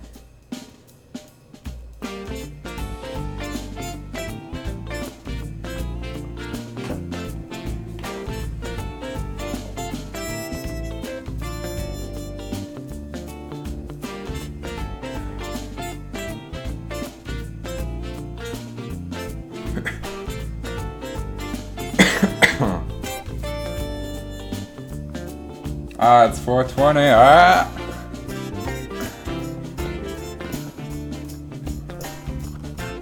This looks like it did a little bit better job, so we'll keep it. It's not amazing.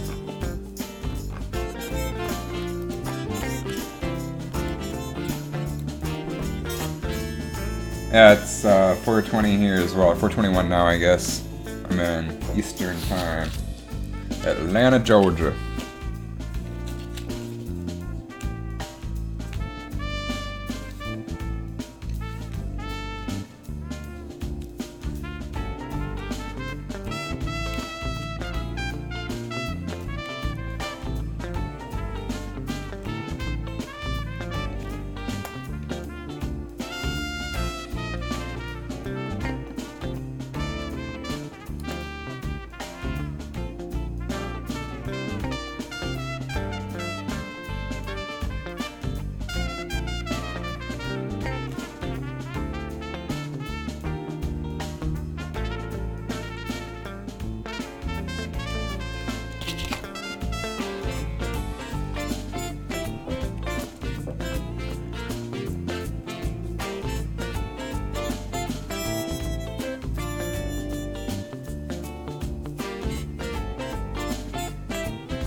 Oh cool, it looks a lot better.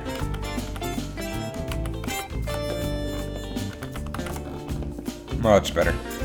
Okay, so tanks are done. So we can take all of the tank objects now. Get rid of those.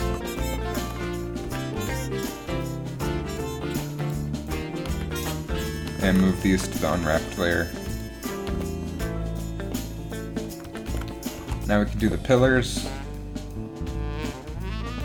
which we can duplicate these around the map as well. So we'll pick the easiest ones to handle in terms of angle.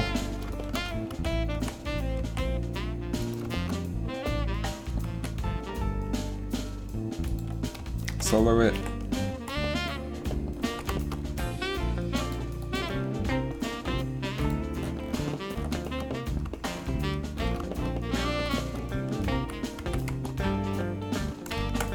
We'll fix the N-gon here.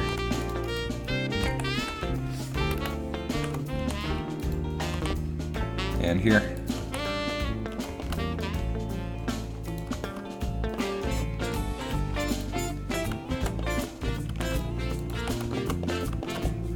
Which I could do this cleaner myself, but it's a question about speed.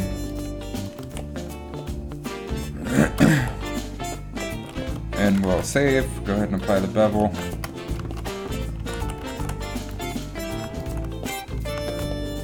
Cut out this piece.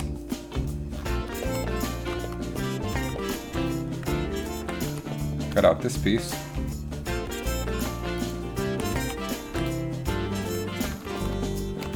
And then we will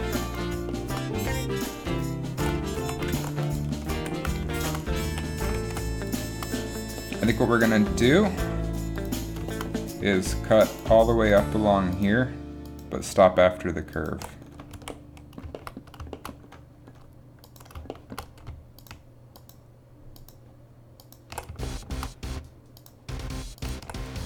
And that looks good to me.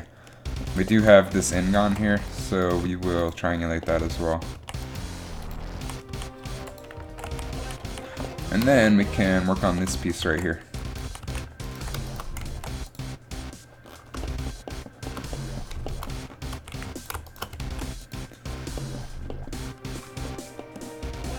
And that looks good. So we can send that to our unwrapped layer, and then we can get rid of all of our other pillars.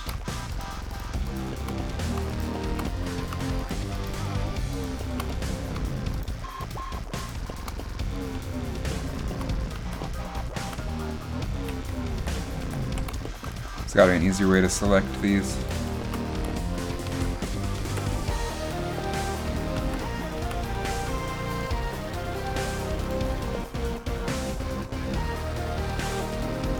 Alright, remember next, we'll do these rings,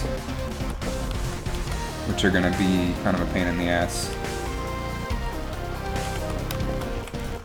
I think how we'll handle these is we'll just cut them into fourths. Although, we might be able to cut them more. Let's cut them based on what's visible on the map.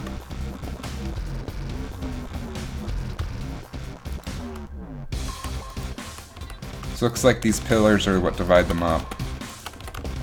So I'll unhide everything except the rings and the pillars.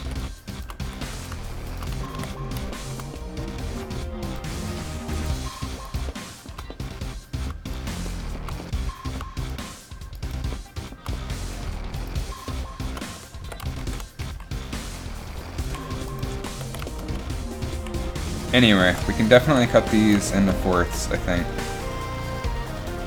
Or we can just cut right along where the pillars are.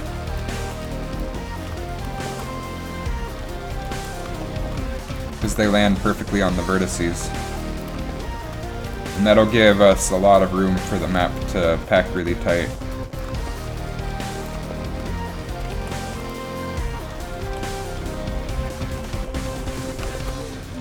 Wait, what is the synopsis of Dungeon Defenders? I'm assuming you have to defend a dungeon or something. This looks pretty good.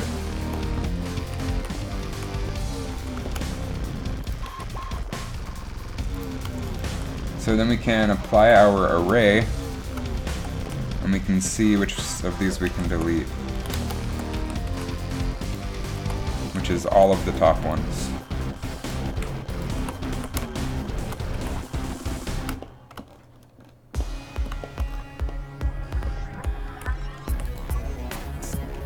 And that looks fine.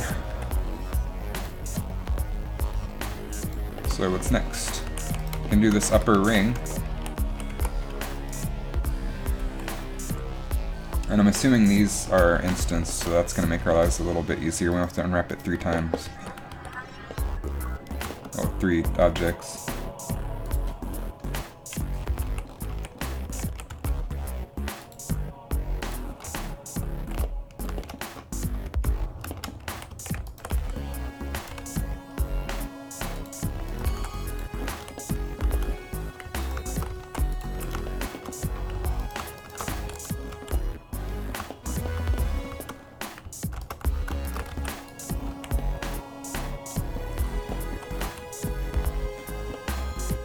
And then we can apply the bevel.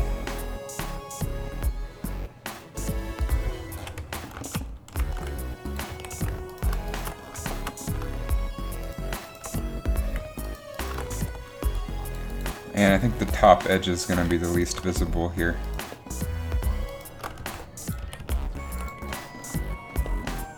Looks cool.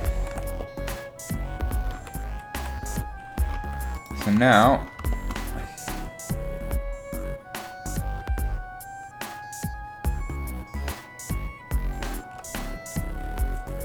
oh, that sounds cool.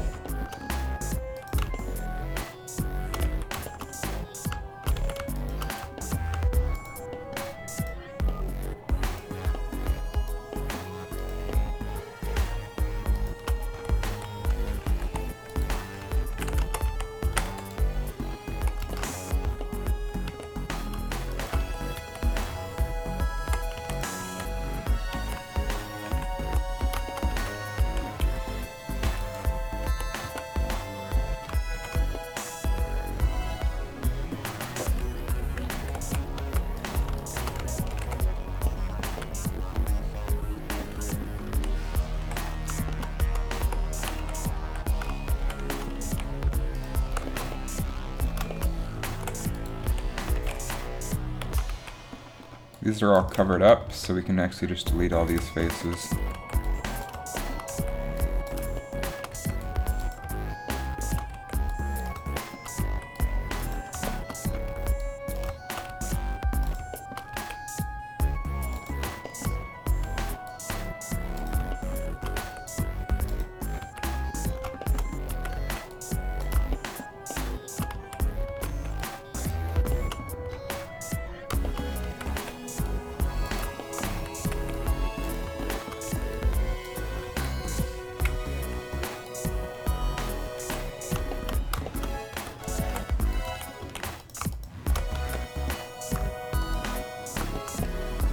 We can just come in here and select all of the top edges.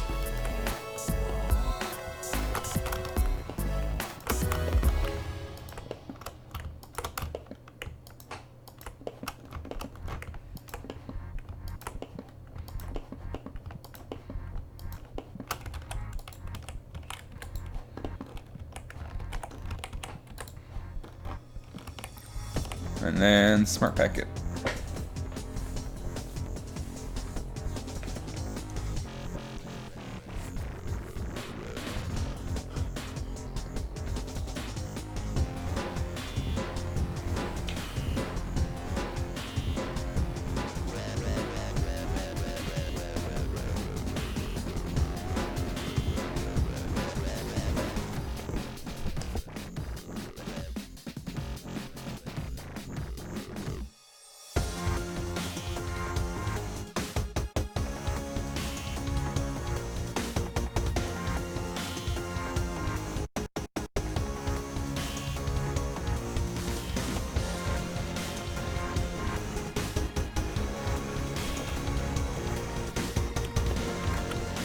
And this looks like it did a little bit better job, so we'll keep it. And move this to our unwrapped layer.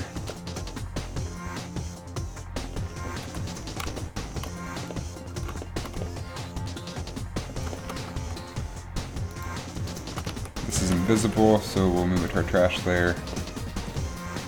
We're almost done unwrapping. This is cool. We might be able to take this into Substance Painter tonight. I'm gonna go ahead and put all the wires onto their own UV map.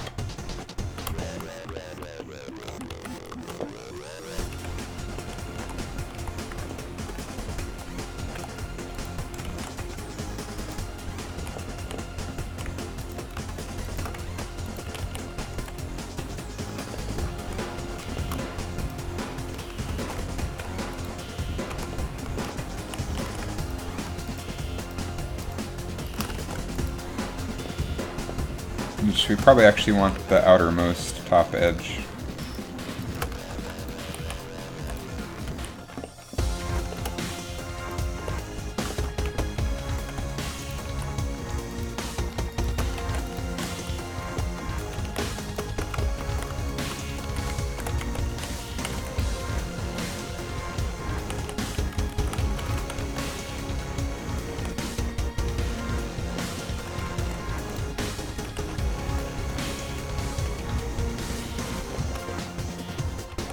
And this is plenty of texture resolution even for a 1K map.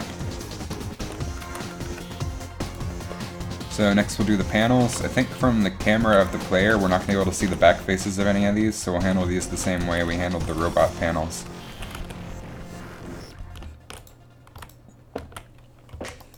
And by that, I mean we'll just delete the back faces. Of course, these are all still solidified, so we'll go ahead and apply that. And then we'll go ahead and select edges that still need to be beveled, because the solidify doesn't get the corners.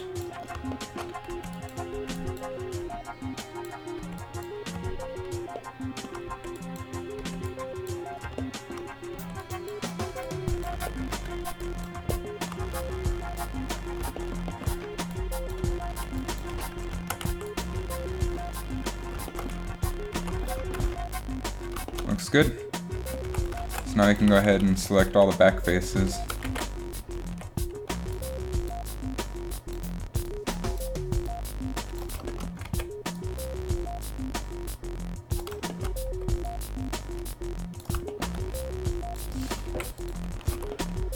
And then we can apply the bevel. And those look alright. If we want to get really fancy, we could cut along the corners, but honestly, I don't think it's necessary. Let's see what happens if we do angle-based. No, it's still fine.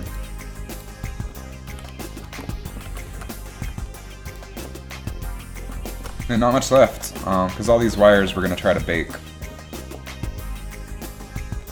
This piece right here, let's see what that goes to.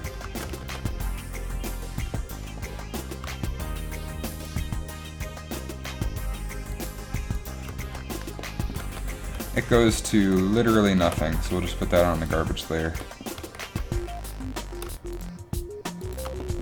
And let's work on the railing next, which we only have to unwrap one of these because this is an array.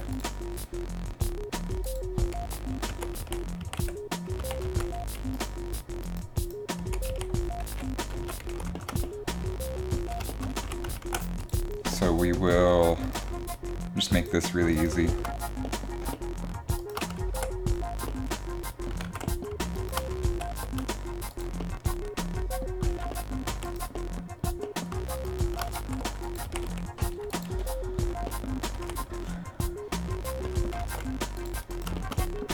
And then we'll go ahead, and these don't need to be triangulated, they can be quadded pretty easy.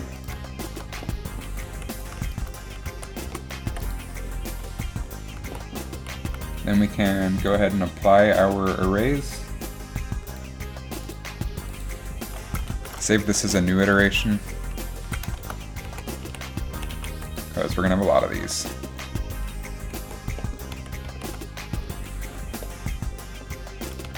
Then we can take this, and since these are capped off, we can delete any extra faces, which I think we already did.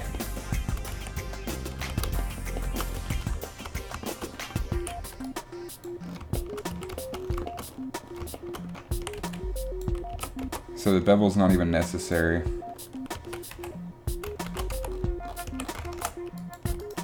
We can just select the lower edges here.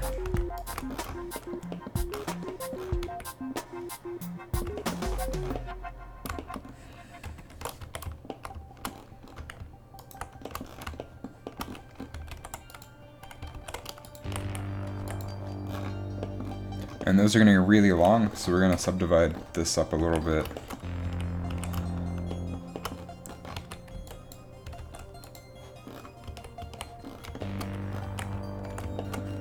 We'll do this into 8ths.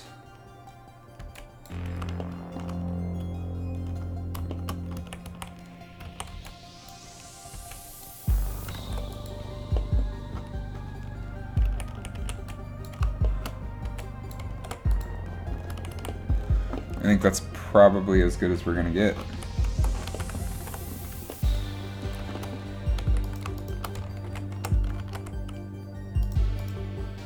Oh, we can go ahead and apply this curve modifier too.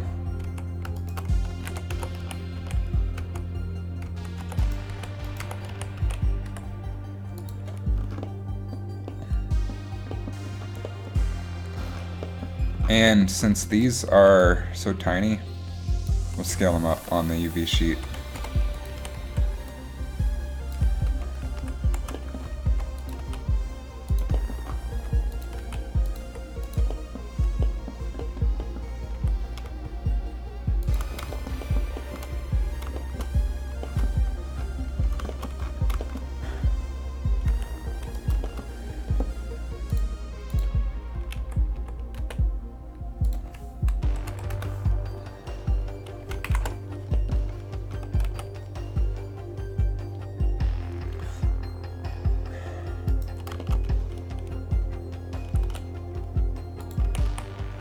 Go ahead and try to pack this. I don't know what's gonna happen. Probably get ready to use Control Z.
Almost done.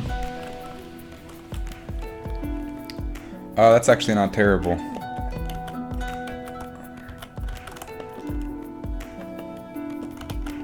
We'll keep it just because I think it's more organized. It's obviously not taking up as much space as it could, and I think these are smaller actually. Yeah, we're not going to keep that, never mind. I think we can scale this up a little bit. And then take all of these and fit them in the spaces. We'll just do it manually. It's okay that the railing's in any lower resolution. It's a tiny, super thin object.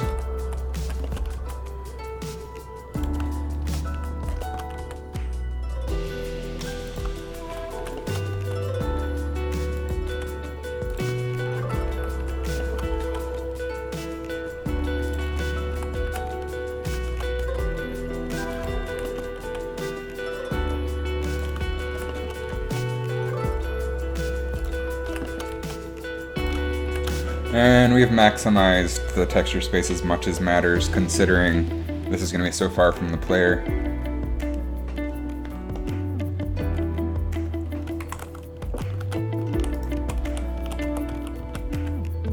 Alright, all that's left is these tanks.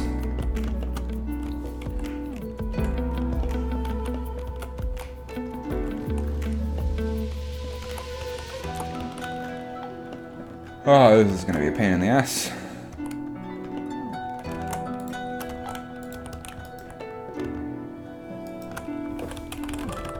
I'm going to delete these edge loops, they're unnecessary. And go ahead and apply the mirror.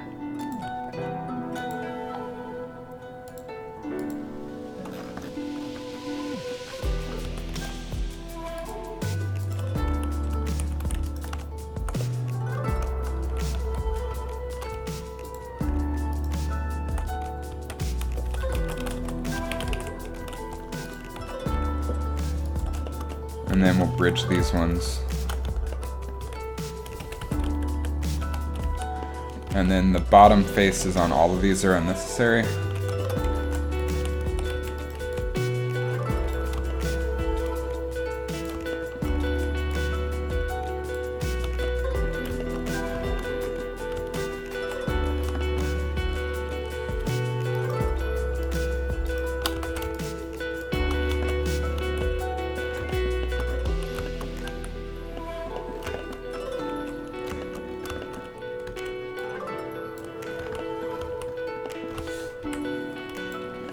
And then we'll bevel around these edges.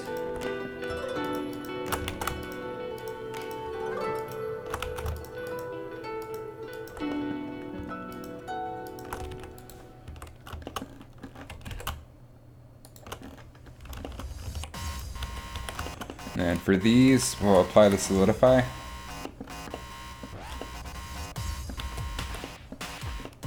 After we join them.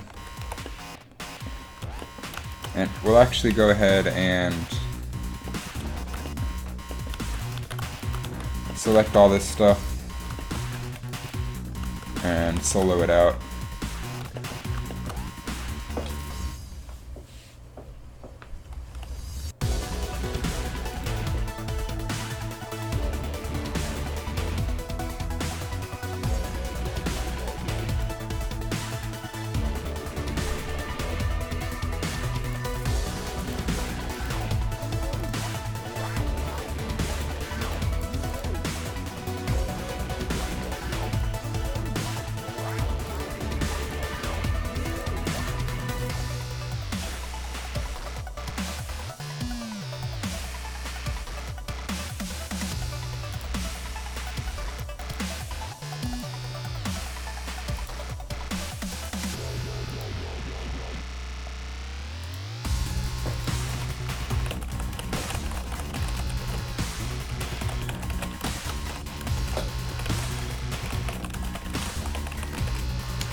Alright, so these ones we do want to bevel, but let's apply the solidify first.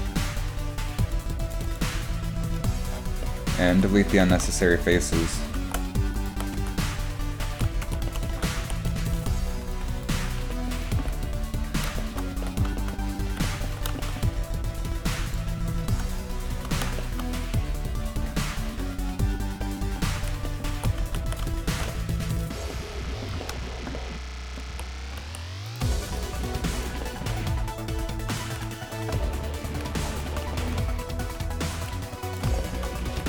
None of these end cap faces are necessary, and none of these back faces are necessary.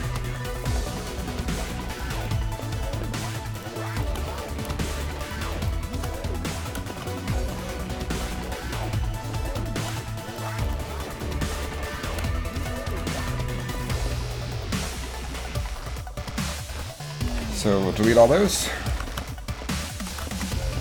And then we will select all the edges we want to bevel.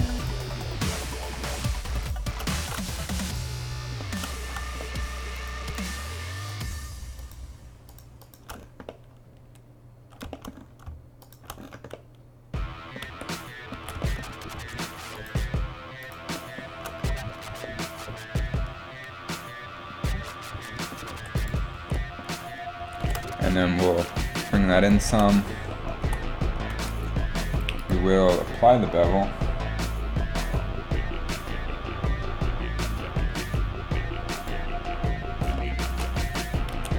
unwrap it.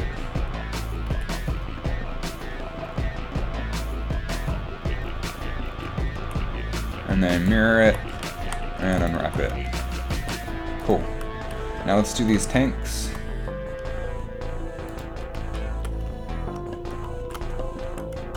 Just these end caps aren't necessary. These end faces aren't necessary. These bottom faces aren't necessary. Which, deleting the end caps does save on face count, but it also makes it easier for us to unwrap, because there are less faces to worry about.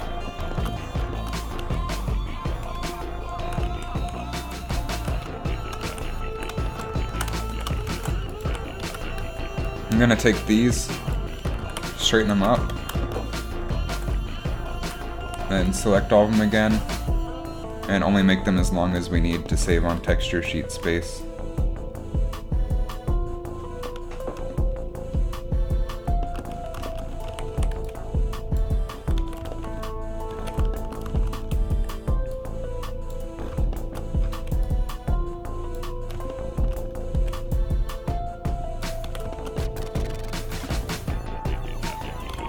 Oh, welcome back.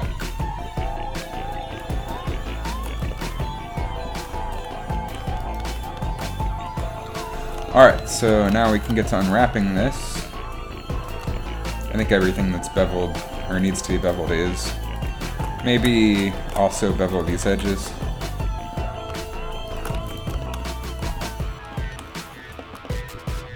Looks good to me. We'll save as a new iteration. Can never be too safe. Apply the bevel and get to work.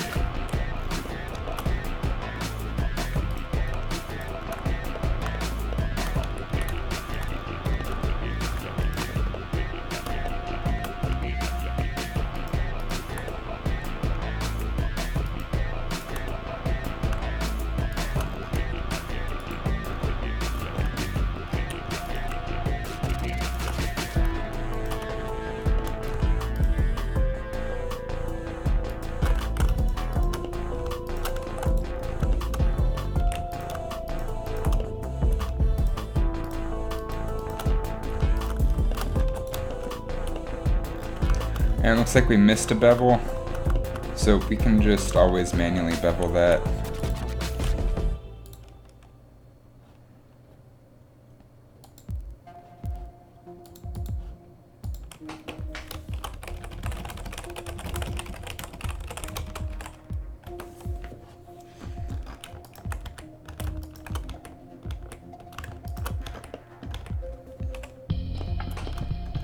So we'll look at that width and try to match it.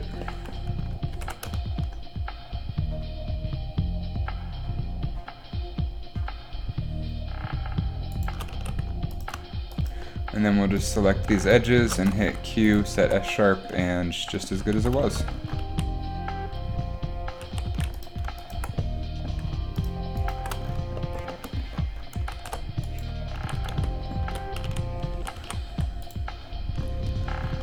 So now we have all those end caps. Let's do the back sides of these cylinders.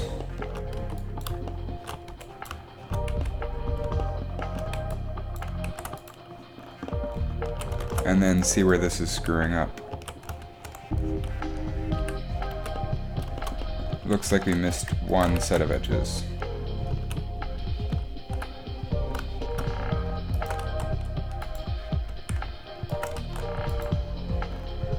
Oh, there we go. And then we gotta do the, all these top ones. The bottom ones are should already be unwrapped into rectangles. Yeah, they are.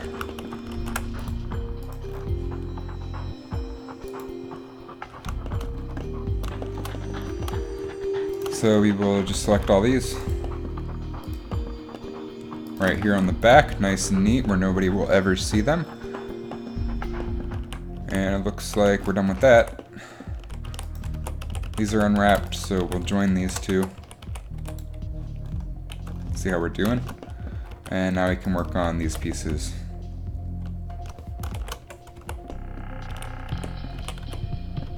This looks like a hot mess in terms of needing to be triangulated.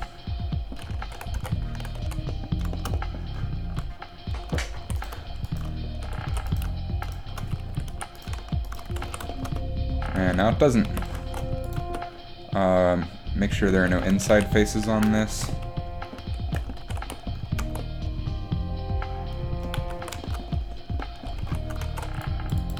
We can go ahead and bevel any edges that we want to.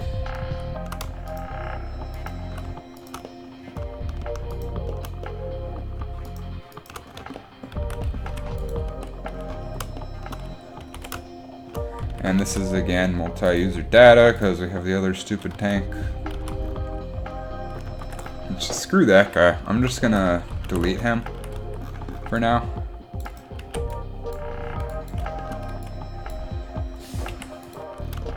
Just delete all that. No need for that crap.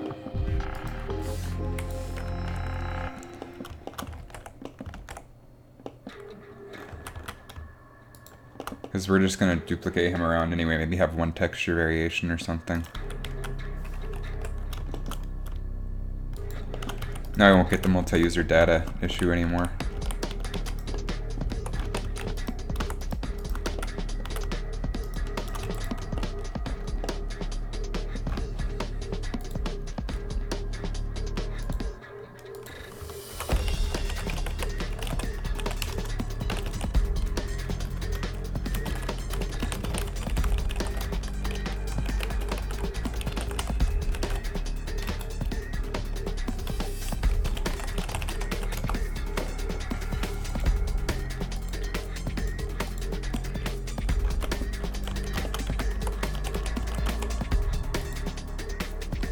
Set this down to 2 bevel edges because 3 is just extra faces.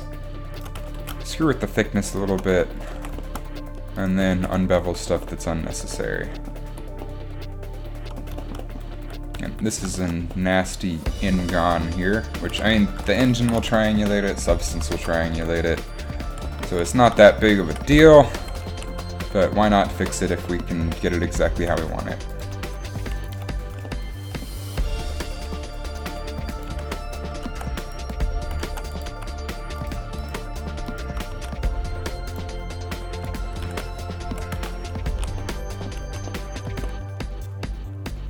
That fixes that. And I think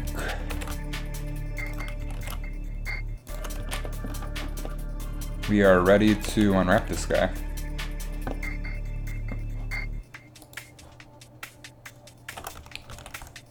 So we'll go ahead and apply the bevel. We missed an edge. Since we hadn't actually unwrapped anything yet, we will worry about it. And then we can apply the bevel.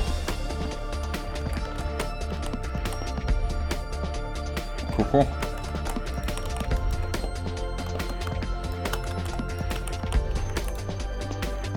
That looks fine to me.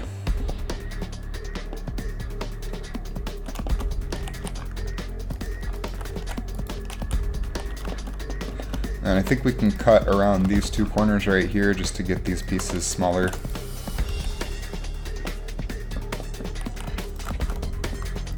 Then we can separate these. Butterfly that out. Looks cool.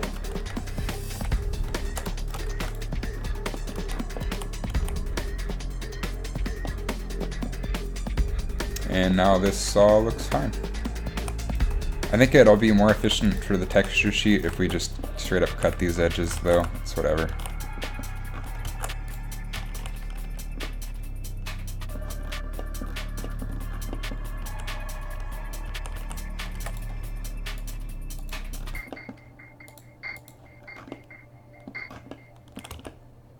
See where this guy is and fix it.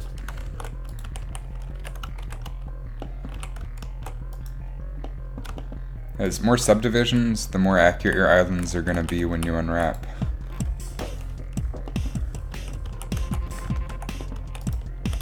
Cool, so now we can join that into the fray. We're gonna put all this on one texture sheet because why the hell not? These are gonna be pretty easy. You can actually set these down to just 1. Nobody will ever know the difference from the distance they're gonna be.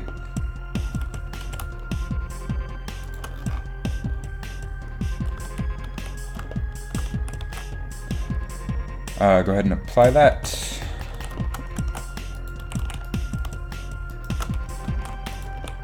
And we'll go ahead and fix this being an N-Gon as well. N-Gons are totally fine in CG if you're doing hard surface stuff, but the game engine's going to triangulate it or subdivide it, so I'd rather us at least put edges where we want them before the game engine takes it into its own hands and screws things up. Alright, so then we can cut opposite corners here to get these a little bit smaller. Or at least just open them up like that. I don't think it's really going to affect too much. But we'll do the less visible corners. And then join it up. See where we stand. Next we got these.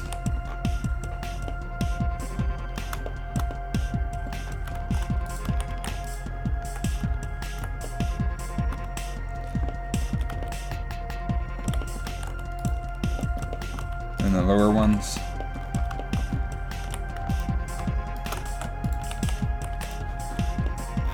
Oh, and we have the other side as well.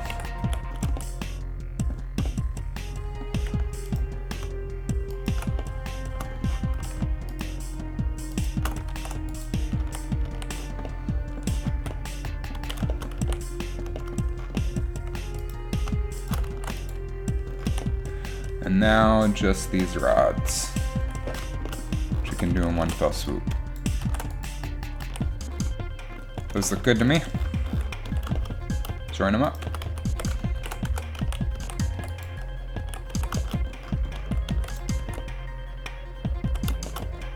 And we got these poles.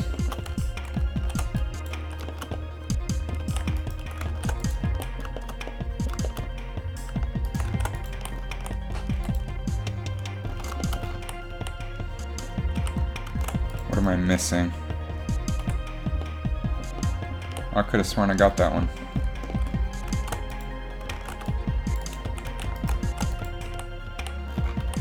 Looks good to me.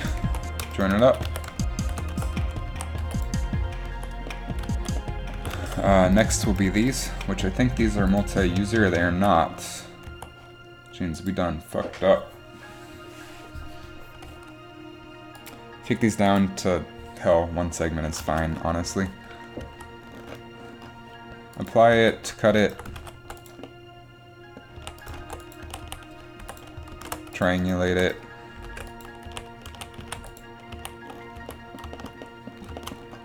Same, and then we'll join it up.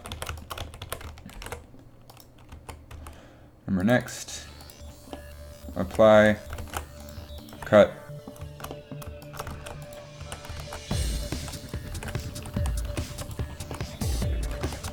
and then we have another one on this one as well.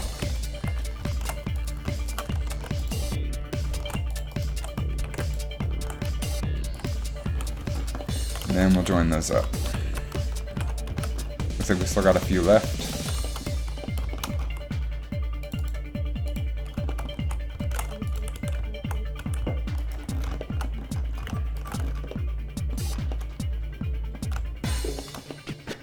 Select the bottom here. Triangulate these.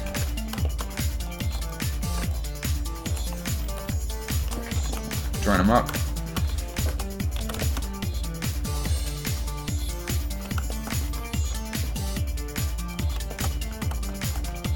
Apply.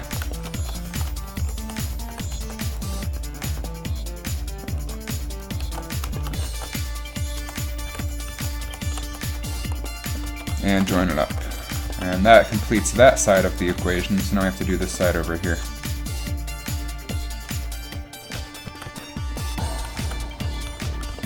One object at a time.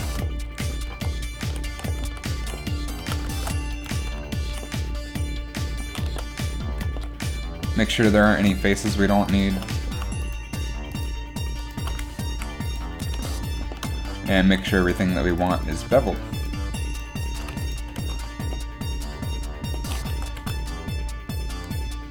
What's up, Casey? Holy shit, I haven't talked to you or seen you in like a bajillion years.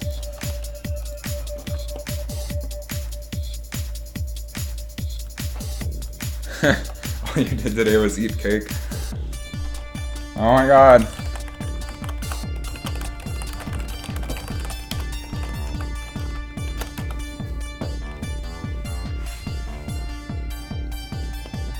I can't believe you're fucking alive. You got all those fancy wedding plans and stuff to do. Yeah, when the hell are we gonna go get drunk together?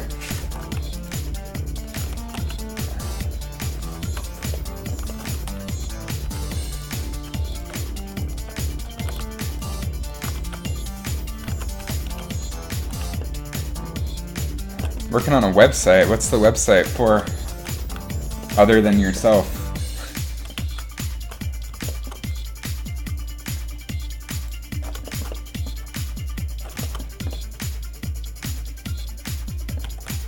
This looks fine. Oh, wedding website. Are you like hard coding it, or are you doing something like Squarespace?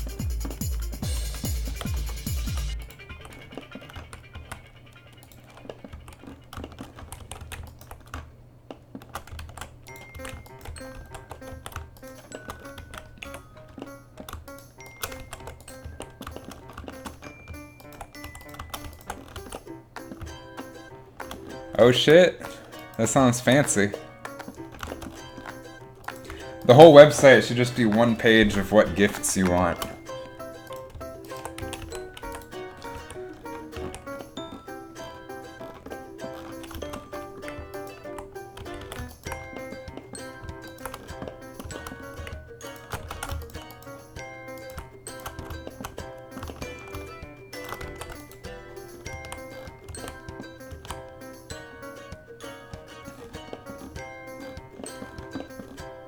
Yeah, Casey is getting married.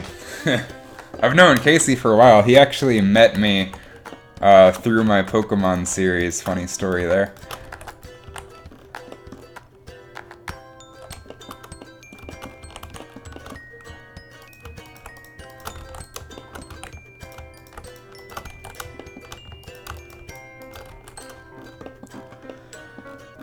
All that shit's unwrapped, looks like. So we can join it up.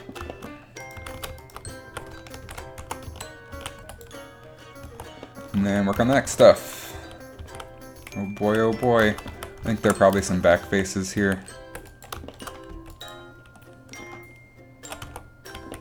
You got yourself a nice lady.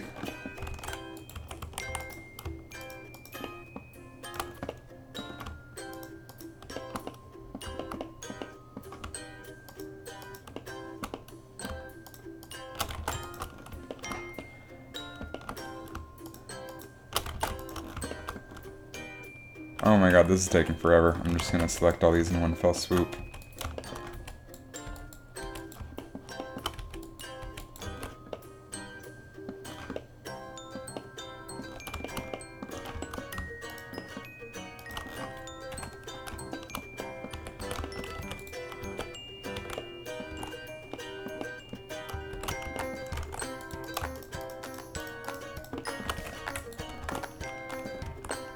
Oh shit.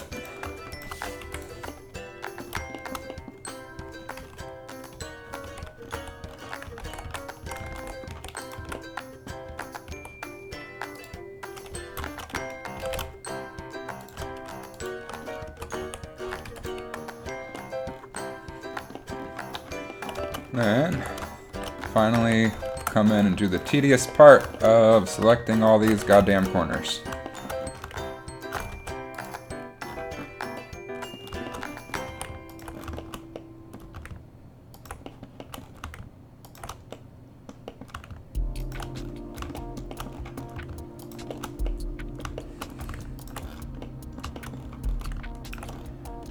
Casey, I'm gonna go see There's like an improv show in Atlanta at Dad's Garage next weekend. It's Improv D&D, if you want to go to that.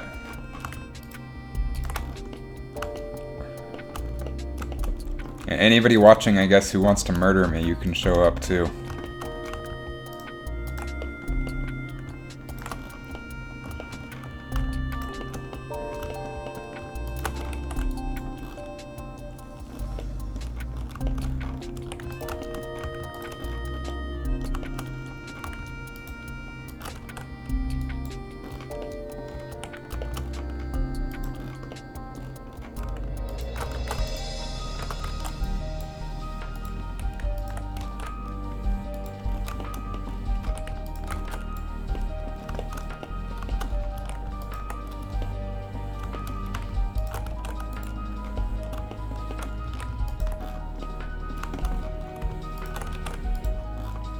I think we got all of it. Oh, we missed one.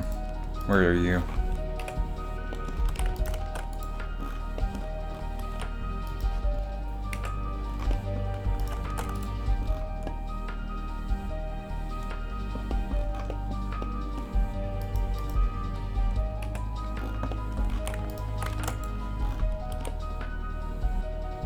Cool. We can also put an edge there, unwrap those again, join up, see where we stand, and it looks like we just have a couple more panels left, and then we're done unwrapping the whole map pretty much. Because all those wires are just going to be a normal map.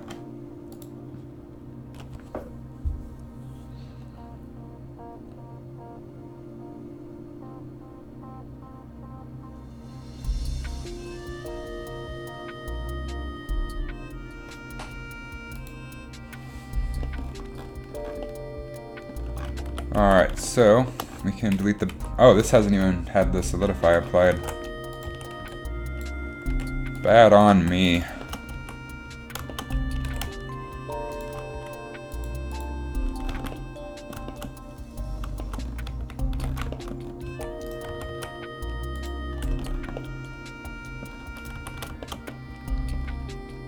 We'll do 2. We'll be gluttonous. Can always remove edges later if we need to. But I don't think a couple edges on one object are going to eat up all of our performance.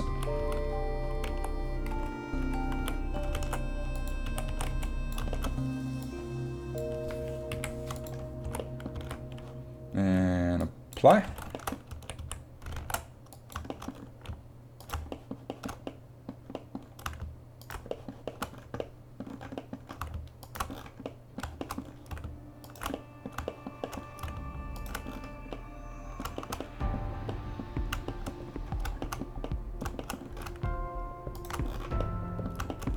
Oh no, I guess you have to re-upload your video now.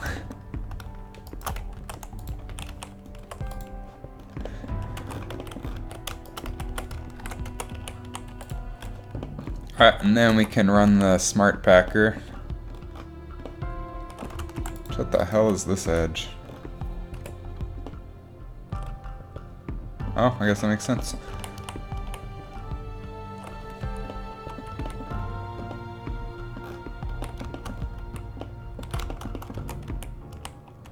So, let's do it.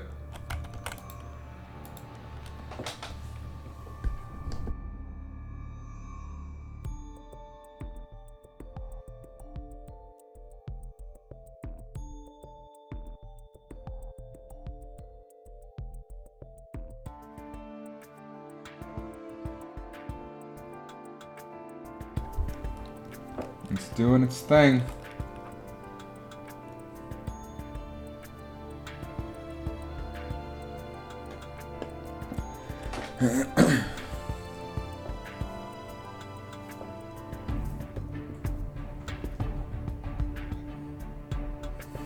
Almost there.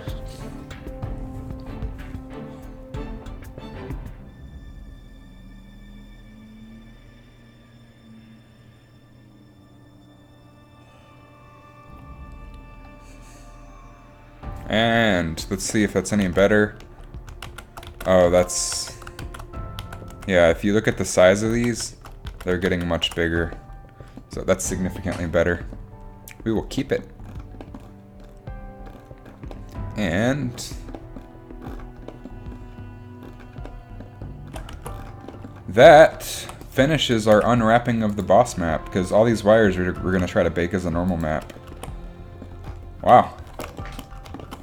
And then all the stuff that's being duplicated around.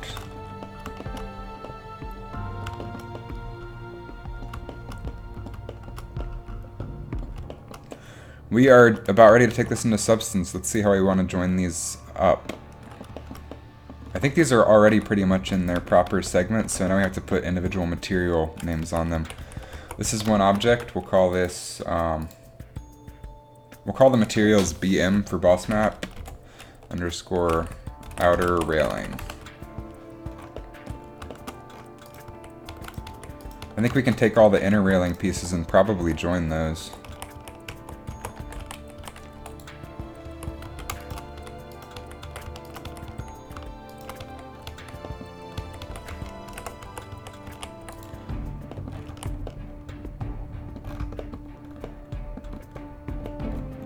Looks fine to me.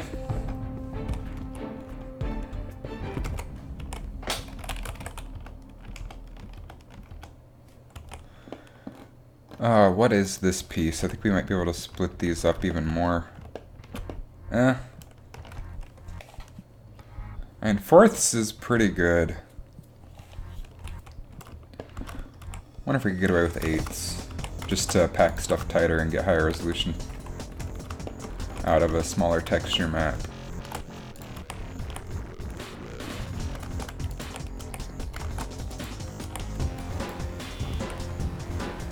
I think that would be this edge and this edge.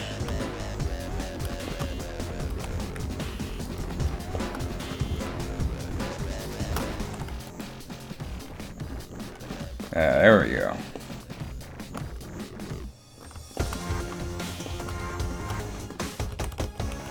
And this edge. And this edge. And we can also divide these up. And we'll just try to use material on this that makes it not obvious that we are being dirty, rotten cheaters.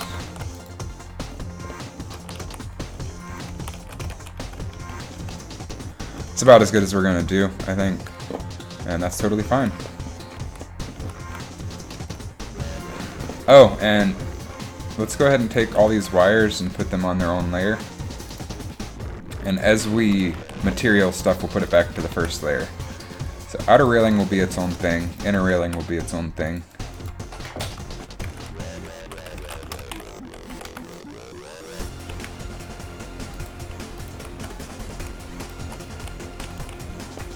This is all split up. We can probably join these two together. And we can put this one inside here.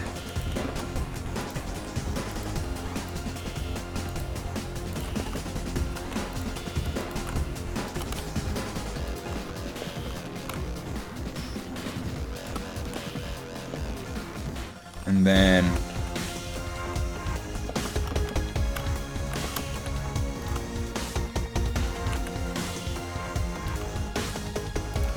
take this whole thing and scale it up.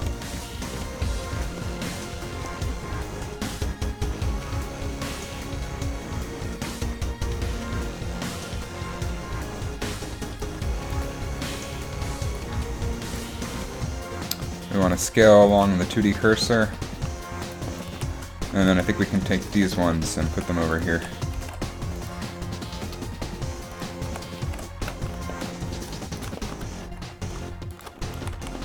And then these can be tightened up some. So this is going to be nice and close to the player. We don't want to super cheat it.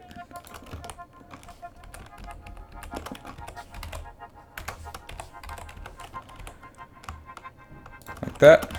And then take everything and scale it based on the cursor again. Get it nice and big. take advantage of that 2K map.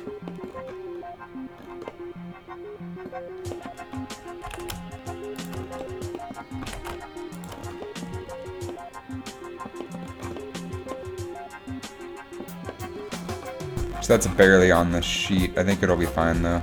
But we can come out here and even it up a little bit. Cool. We'll call this BM underscore center platform. Move that to our material layer. We have our inner ramps and our outer ramps, which we might be able to just join. Of course, the inner ramps are closer, so we probably want those on 2 separate texture maps. And in terms of being packed, this looks alright. Let's see if the Smart Packer does a better deal.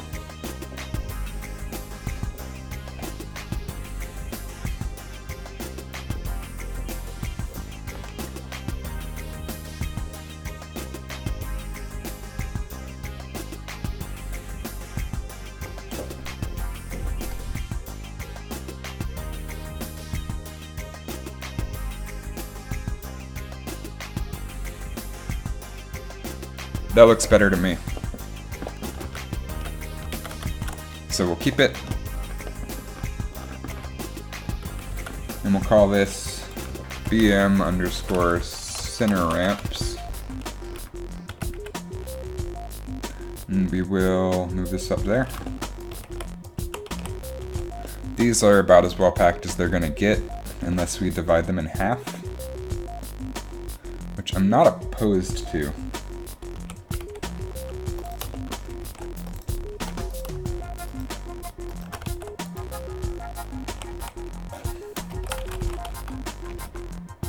I think that gets us a little bit bigger.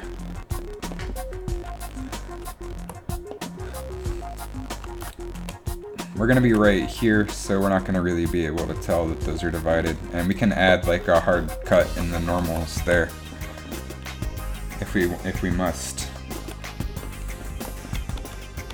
Alright, and we'll call this BM underscore outer ramps, except let's organize this a little bit better even.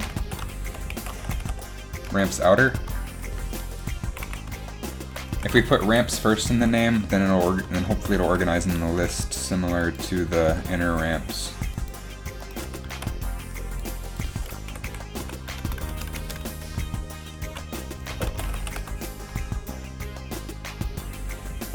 Alright, so next we'll do BM underscore powered, or long tube, I don't know. I don't really know what to name this. Long tube sounds fine.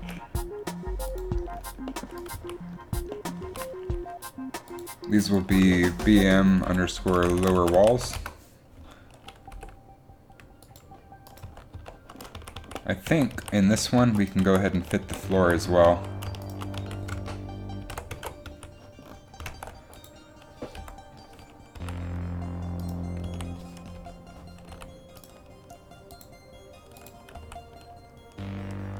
And it looks like the floor might be doubled. Oh no, it's not, we're fine. And then we'll do BM underscore lower rims. Underscore, we don't want to make the name super long, because then in Unreal it can have issues if it's buried in too many folders.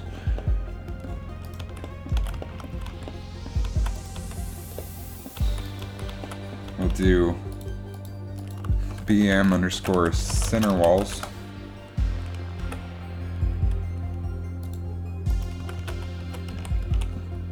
Then BM underscore center rims.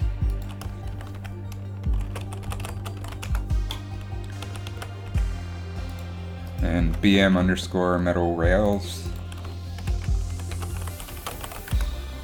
Or metal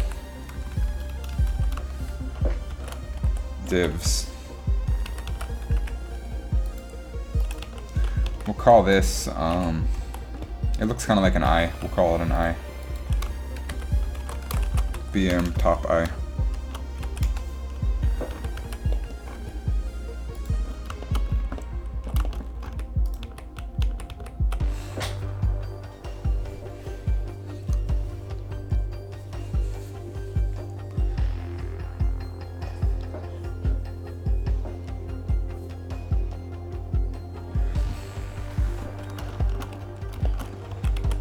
We'll do these as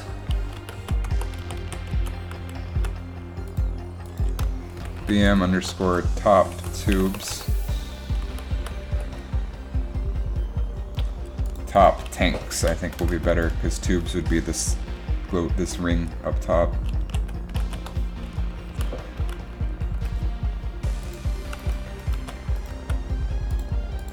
BM underscore top pipes.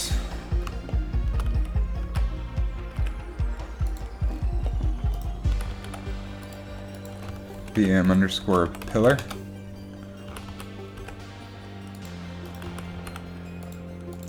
BM underscore door.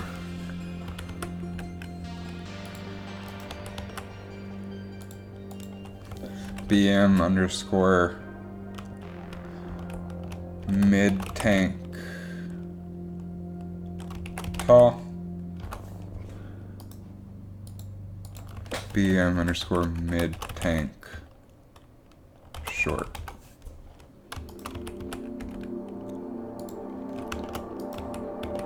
And this whole piece can be ceiling, which we do actually need something in there, and we can just make it black, but that's problematic. We can make it lower resolution though, so we'll go back to our garbage layer and grab that and fix this right up.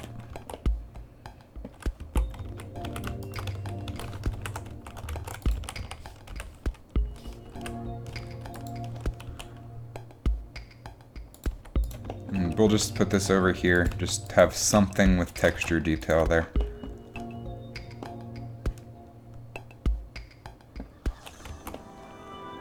So it's going to be in the dark, it's going to be occluded, so that's totally fine. We'll call this BM underscore ceiling.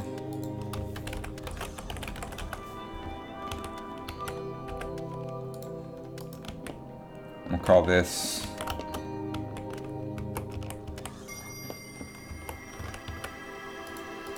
BM underscore elevator tube.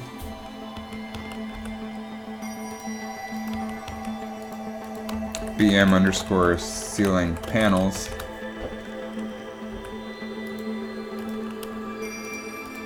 BM underscore ceiling wires.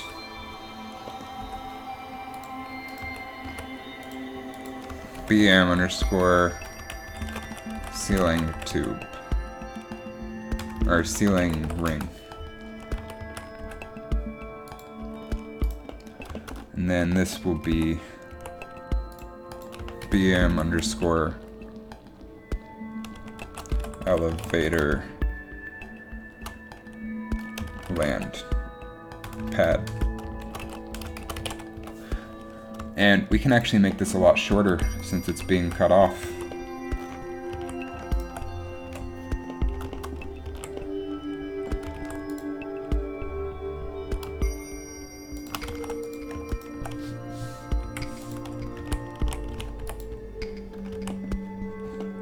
And then we can divide it up more and take advantage of more of the texture sheet.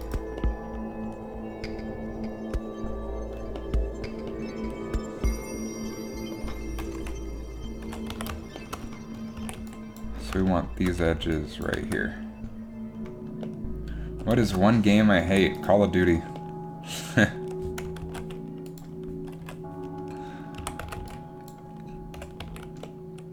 Could never get into Call of Duty.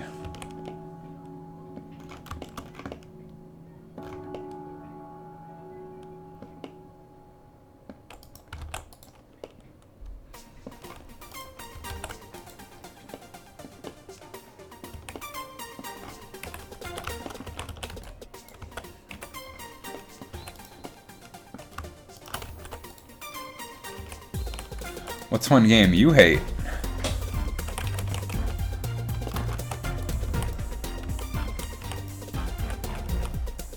I'll try to get this guy in here, but use the smart pack to do it.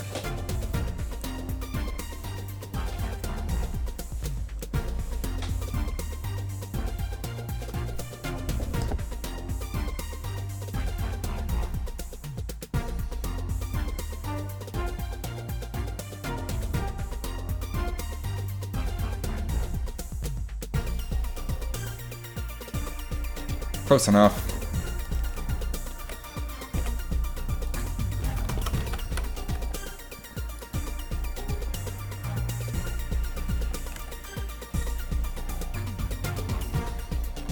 You hate Fortnite! Why do you hate Fortnite?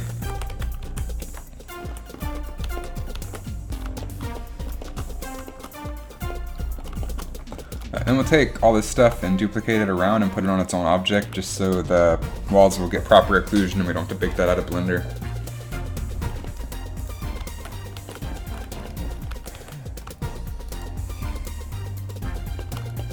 I think these are only every 90 degrees.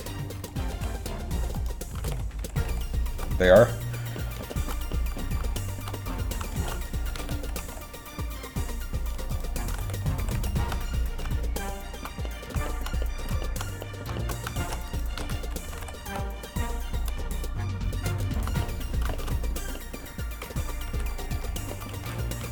So we only need one, but we're gonna take all of these, join them, unwrap them, doesn't really matter what they are, like, and we're gonna put this on a new material called BM underscore,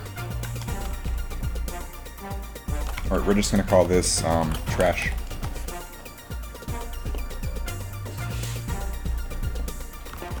Same with the eyes. Yeah, most shooters are rinse and repeat. Fortnite is fun because a bunch of ridiculous shit happens all the time.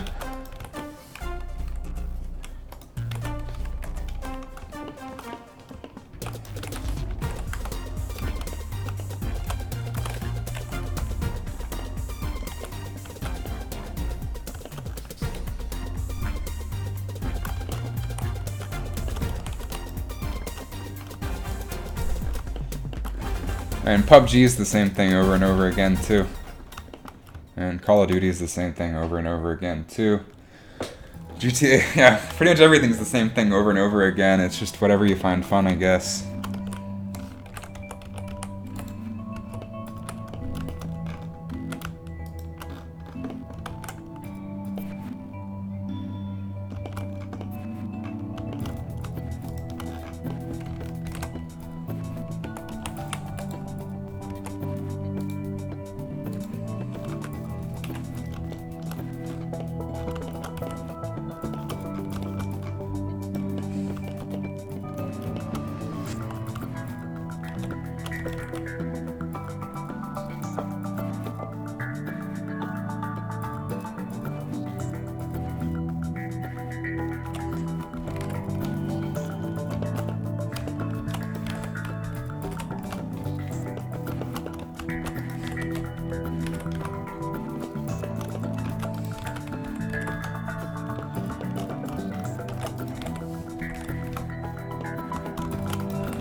Which, like I said, I could just bake occlusion in Blender and import that. But this, I think, will end up being easier. We will keep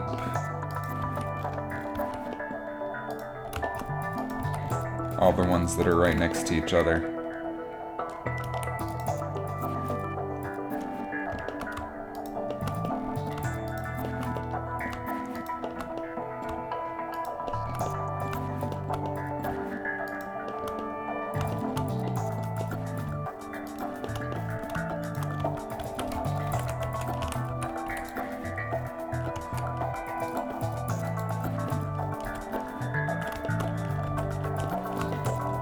We do the same thing with the tanks as well.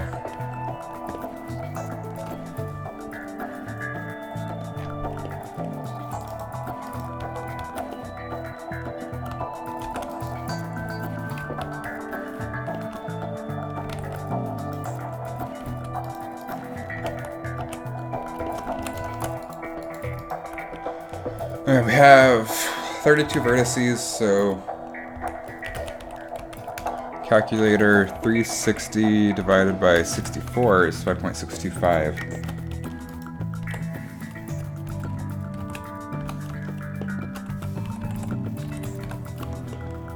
Then, if we base this off of our Let's put our cursor at 0 and rotate along the cursor just to make sure we're doing this right.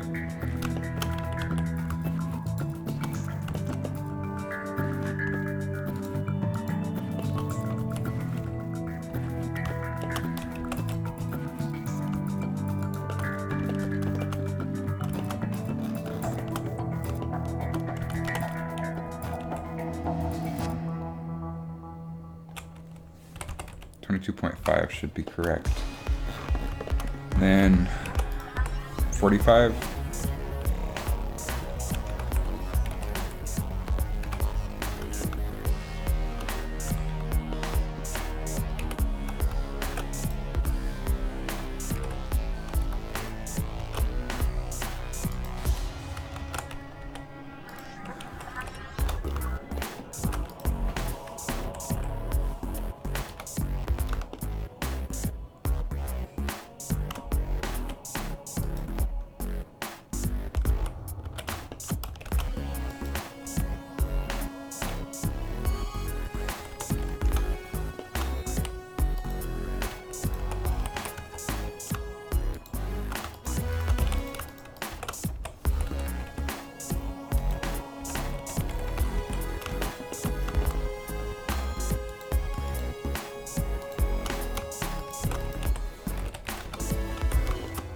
Okay, so that should be correct for our tank placement. But again, we only need these 2 tanks. So the rest of these will go on trash.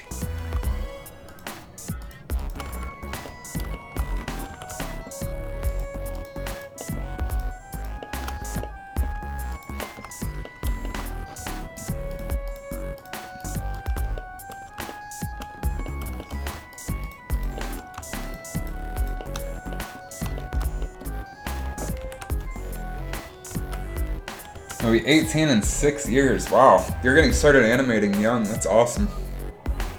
You're gonna be like a ridiculous, like Disney level pro by the time you're 18.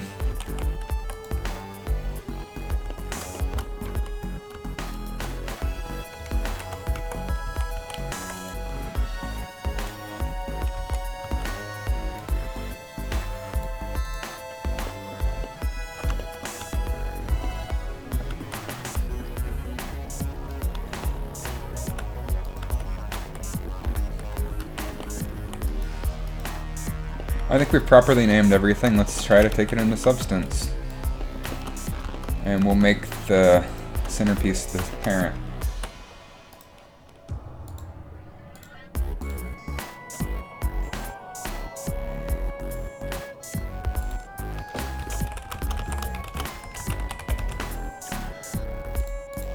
Z up, mesh, don't apply modifiers, face for smoothing. Boss map underscore substance. Let's export it. Oh, I forgot to do selected objects only. I feel dumb.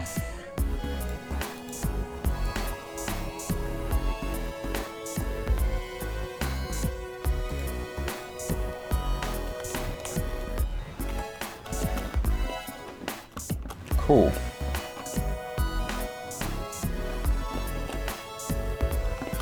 Then let's bake some normals with those wires. Oh, we forgot our pillars for the occlusion. My bad.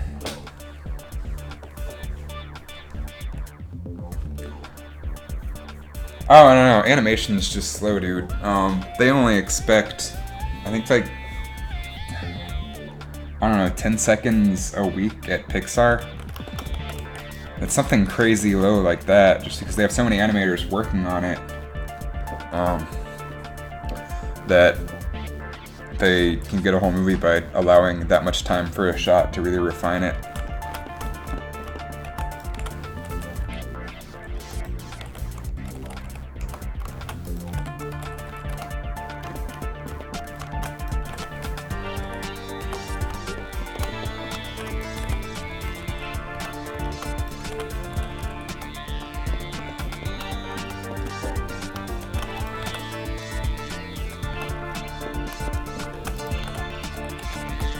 Animation is just a time-consuming art form. So it is what it is. And I have my friend who used to work at Rhythm and Hues doing the boss robot animations. 'Cause I'm not a fantastic animator by any means.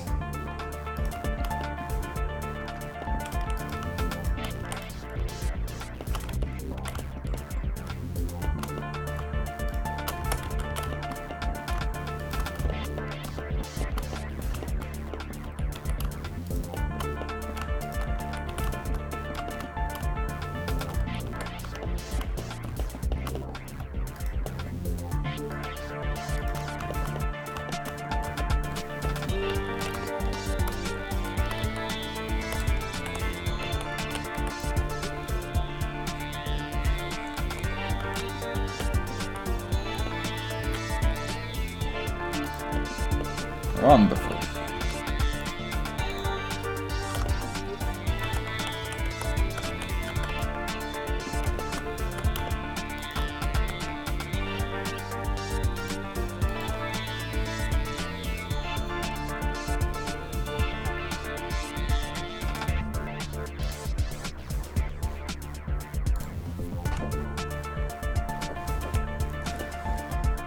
All right.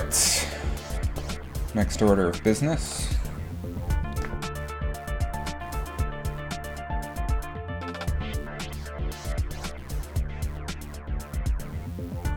Some normals.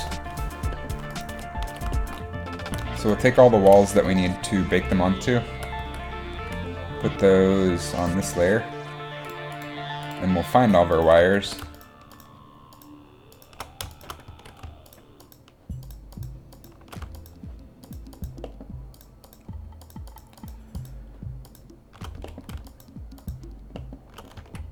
I believe these are all still curves.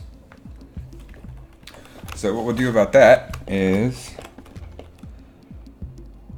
Oh, also, probably want to switch these up a little bit.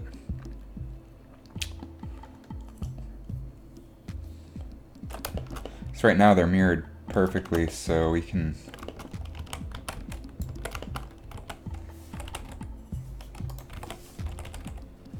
swap some of them around.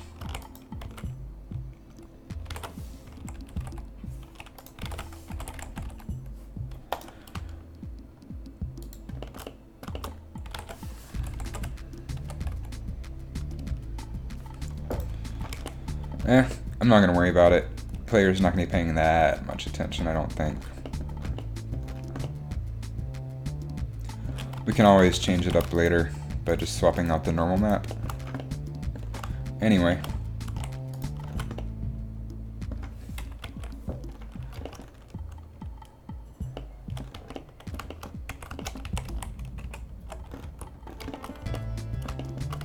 We'll take all of these and merge them.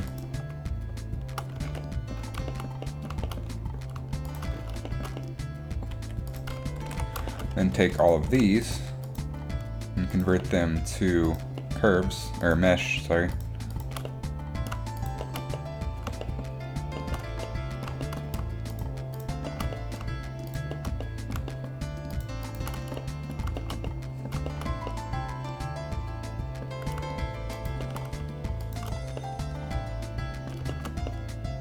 I think we got them all selected. So we will Alt-C to convert them all to mesh. It did do all of them.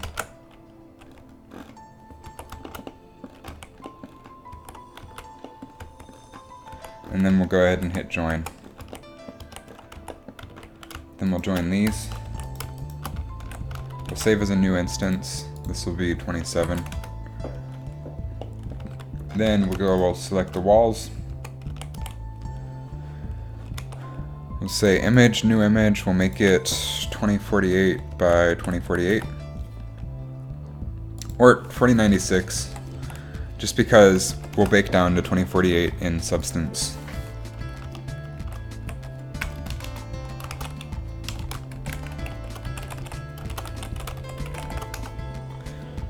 Hit OK.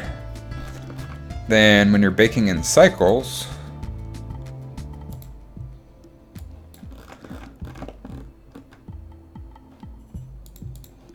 you have to have a copy of the image as a node. Great. So then we'll do selected to active for our bake. We'll just bake normal. So we'll go down to bake. We'll hit normal, tangent,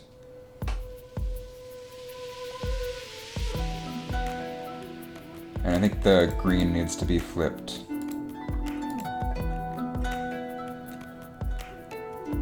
And we will bake.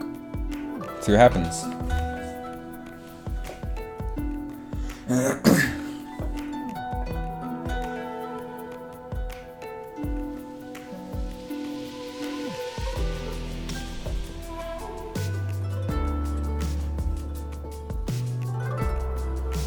Oh, definitely Team Windows. You can't do as much on a Mac. Like, a lot of people will say, oh, you need a Mac to do Photoshop or After Effects, and that's a total lie. A lot of the visual effects companies use Linux for a lot of things, too.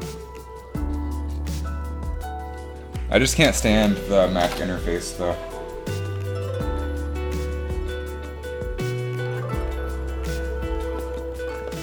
Oh, neat.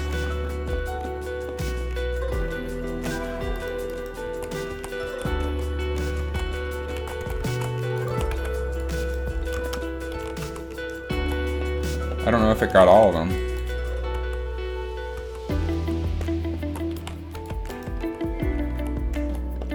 Looks like it's missing those pipes, so we'll up the ray distance.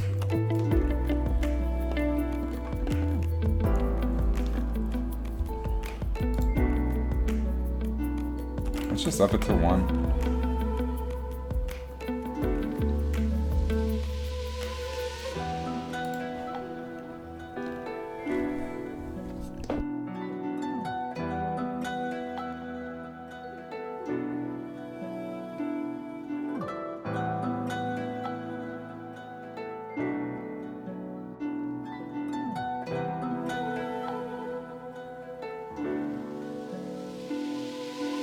And just let it do its thing.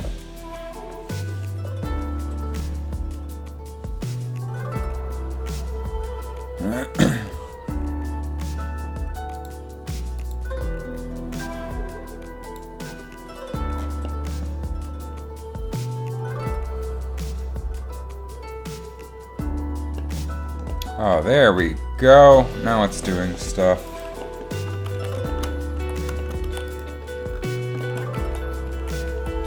Although it is going straight on to the next island.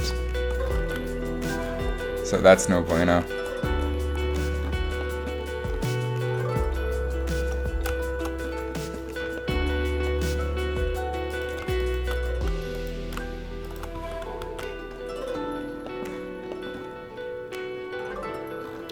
So we're gonna change the margin down to like 1 pixel.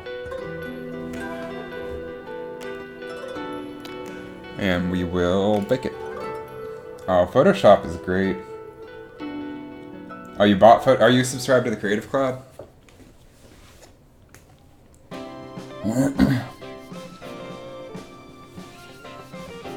I just spend $50 a month for the entire Creative Cloud, and it's nice.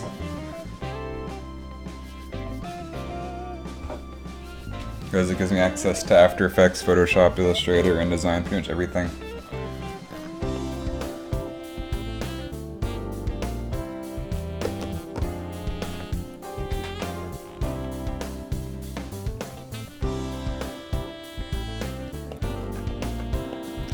Alright, now we are getting somewhere. We can smooth these though.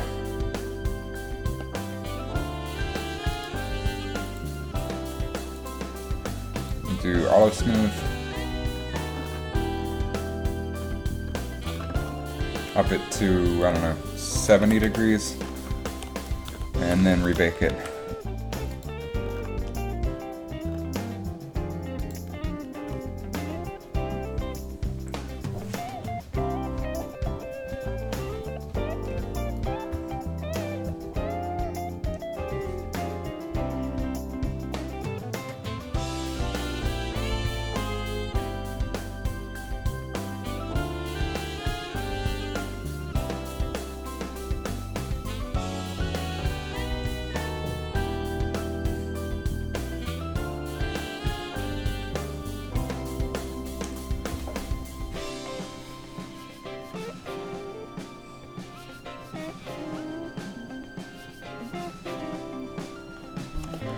I think that is good enough to work with for now. We can always modify it later. So I will export this.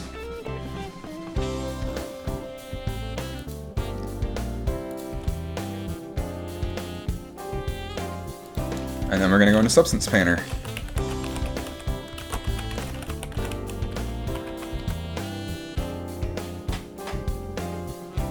So once I get stuff into Substance Painter, I'm probably going to take a break for a couple hours, get something to eat.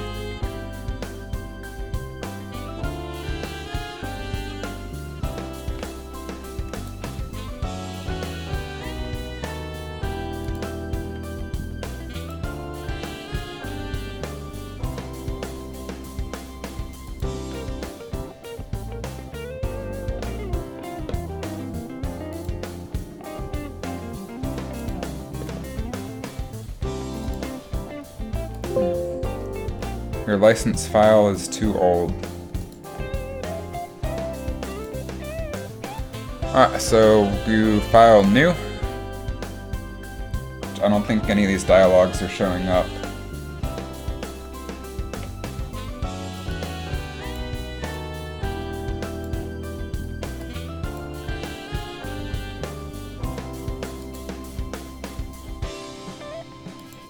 And my mouse isn't moving, so that's not good.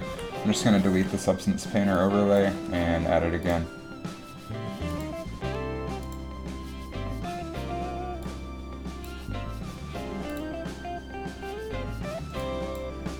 I don't know why it's not working. I'll fix it here in a second after I get the model imported.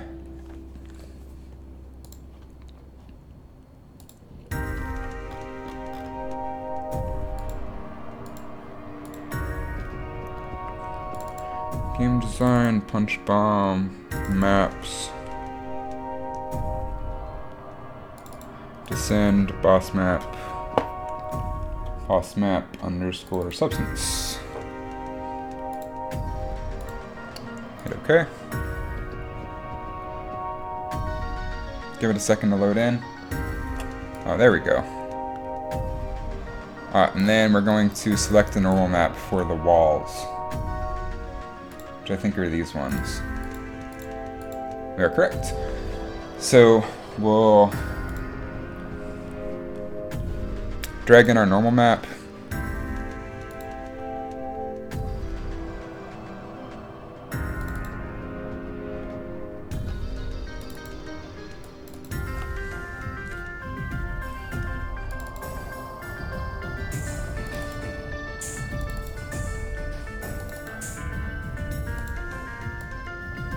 Bring it in. We'll add it as a texture for currents, or for this project. Import it. That'll load up. And we have to find where it put it.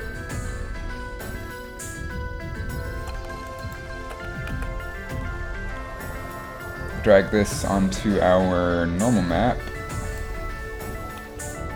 And now we have pipes along the edges, so that's pretty cool.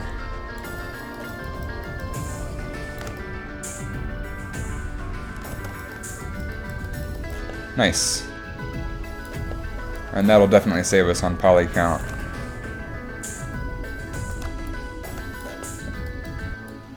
Oh, and then we're also going to want to do the upper walls as well. Yeah, we have to do those walls as well. So let's go ahead and do that. So then we will select these, or we'll select this guy, and image, new image, BM underscore. What is this? Ceiling.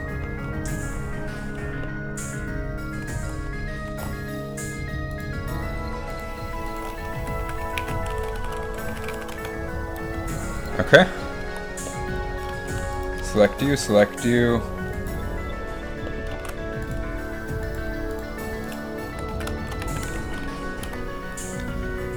And then bake.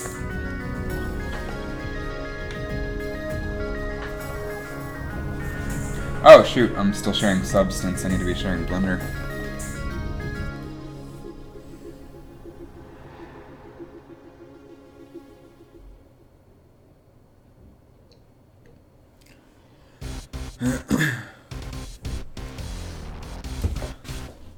And now we have these wires.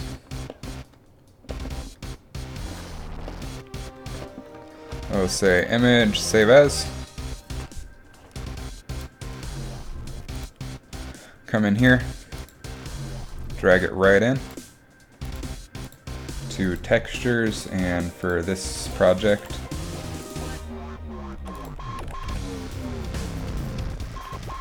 we'll go to our ceiling layer, and we'll drag this into the normal map spot, and that'll give us some nice wires, which from a distance will look totally fine. So then we can bake all of our textures.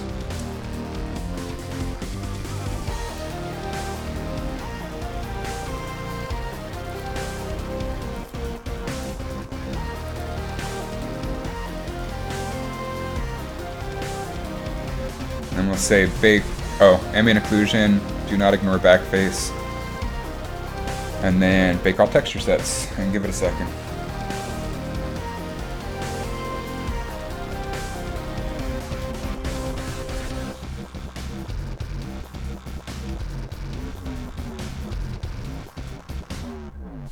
Oh shoot, again, I forgot to switch the applications back. Anyway, it's just baking stuff right now. We might have to re-plug in the wires.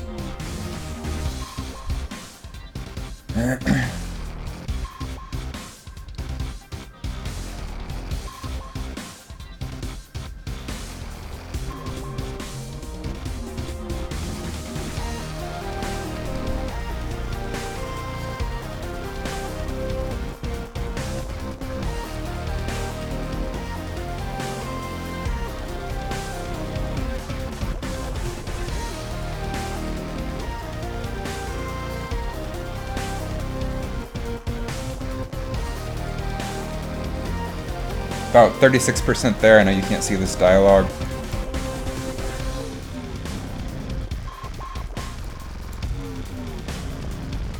Which maybe if I turn this off and just do screen capture.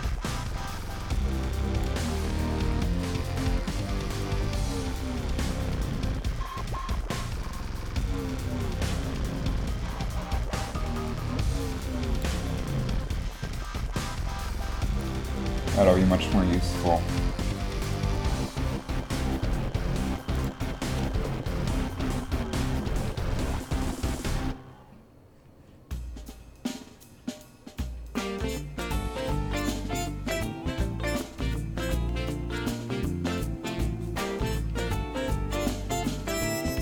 This has a lot of maps to bake because there are a lot of textures to do.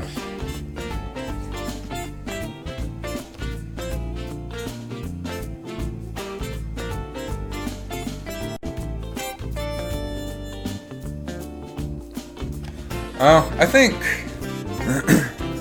people who get annoyed by other people's religions are kind of dumb. Like, I think just believe what you want to believe, and it is what it is. I personally don't believe in any religion, but I'm not going to try to shove my beliefs down other people's throats.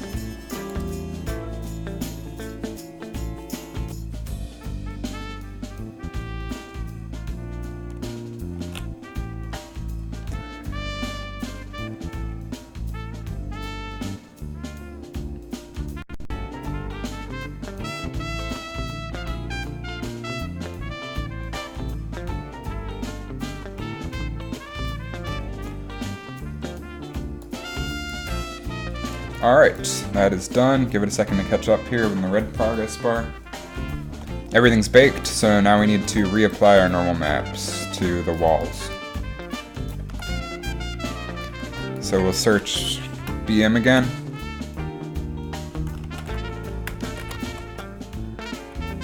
The ceiling will go to the ceiling normal slot. And then center walls, center walls.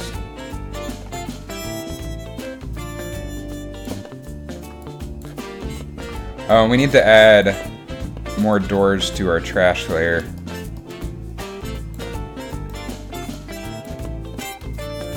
So we forgot those. So I'm gonna hop back into Blender.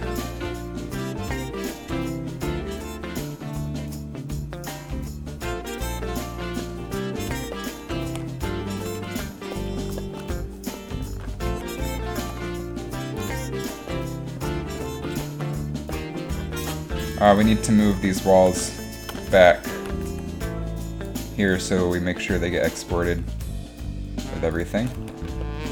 And then the doors.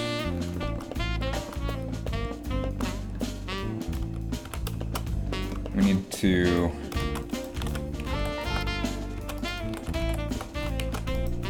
duplicate it 4 times and then put those on the trash layer.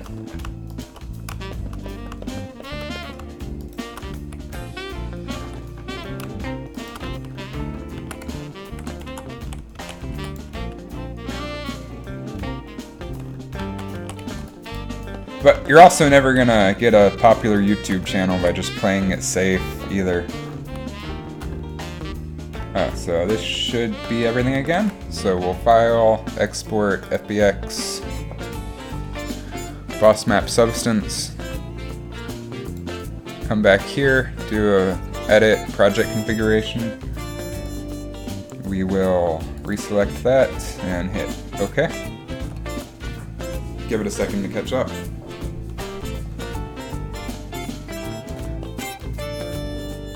And then we have to rebake some stuff. So I'll go ahead and bake everything again.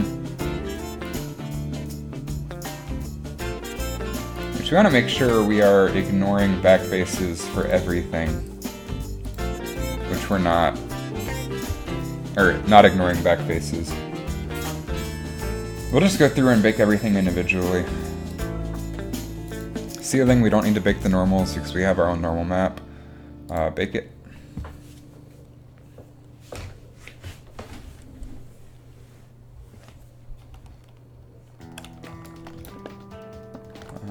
Ceiling panels. Bake those again. I don't think the doors are really going to affect those though. So what we really need to bake is our center walls and center rims. Nope, lower rims. Okay, so center walls.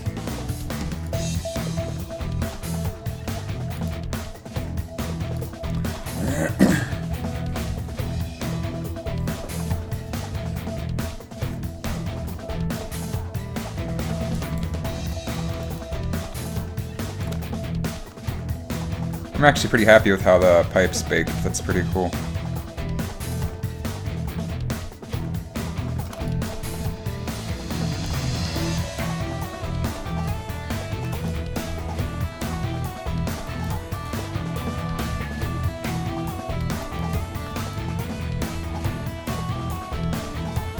Yeah, okay.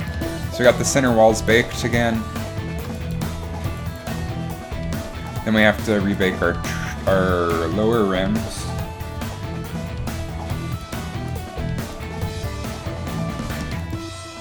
We do want to bake normals on those.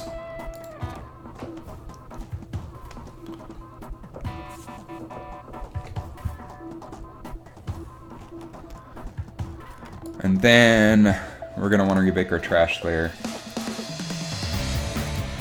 It doesn't really matter, it just looks really ugly right now.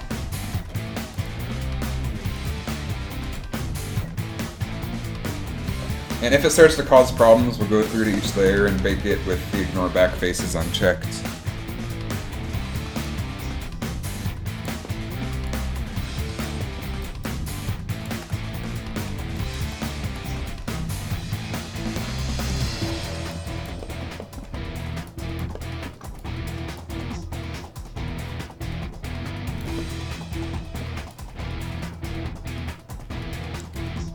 Hey, where are my extra doors? Those are supposed to... Oh, damn it.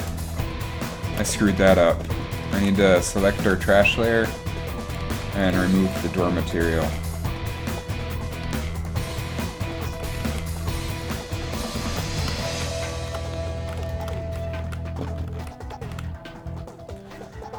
I'll export FBX, boss map.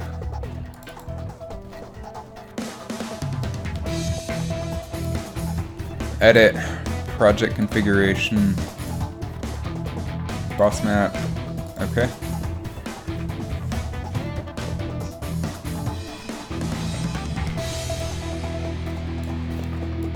Now we have to re-rake this stuff again. So do center walls, bake, don't need to do normal.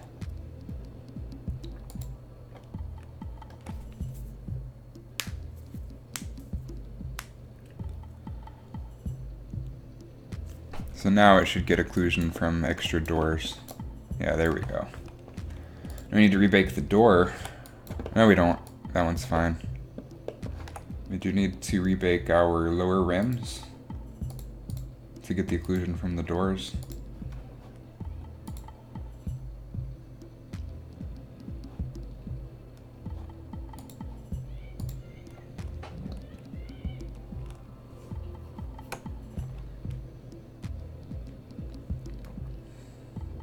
And then we need to rebake our trash layer.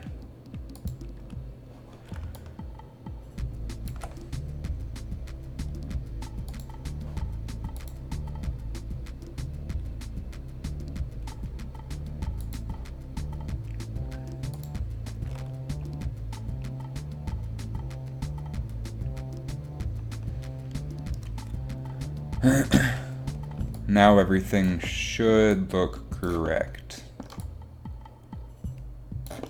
Cool. Which this is gonna be a pain in the neck to navigate. But having everything in the same substance file is also gonna make our lives easier in a lot of ways.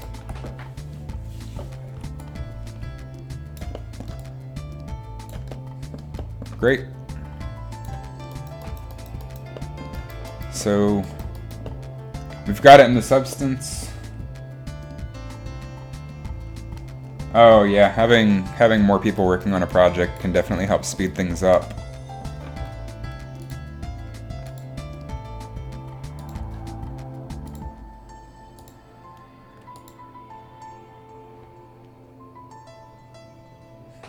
I'm gonna go through and bake each layer individually to turn off or turn on ignore back faces or turn off ignore back faces.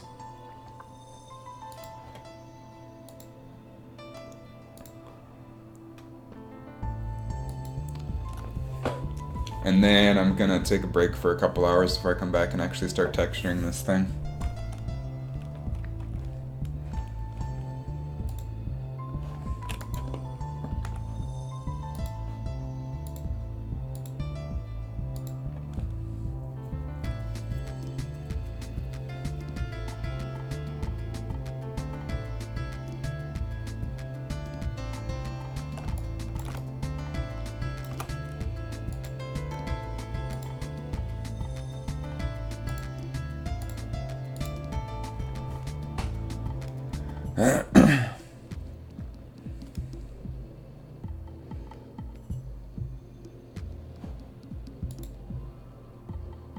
Center platform we did, center rims we did not do.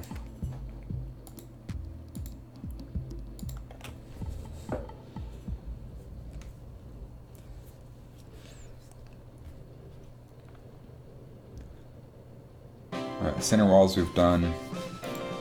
Door, I believe we've done. We've not. Which, unchecking it and then hitting bake all doesn't work for some reason, and it's really frustrating. Alright, elevator pad.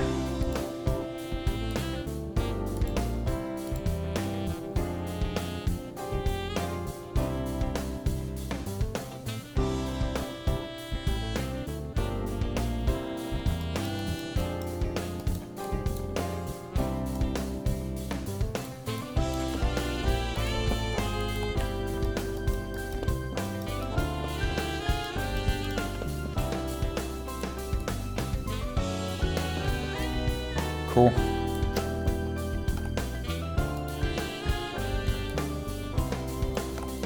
Elevator tube.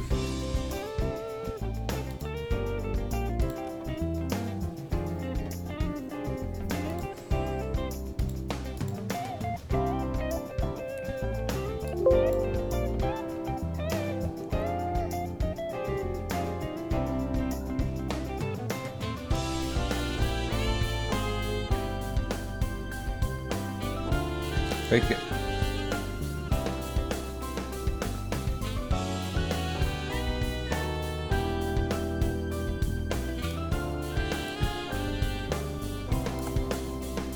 Inner railing.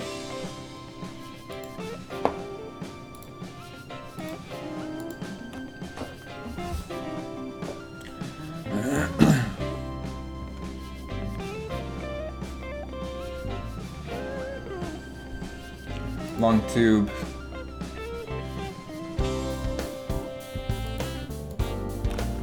Oh, that's that. Should have called this long tank.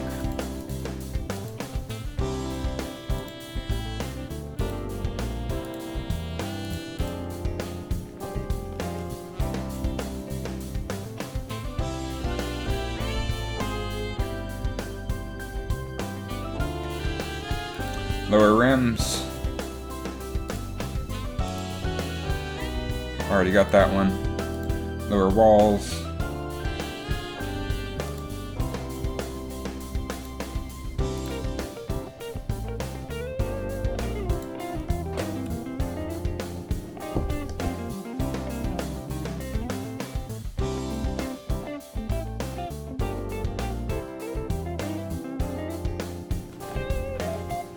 The metal dividers.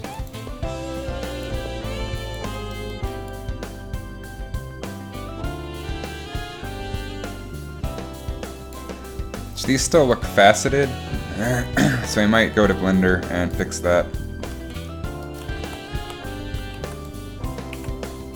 Yeah, they are still faceted, so we're gonna smooth that out.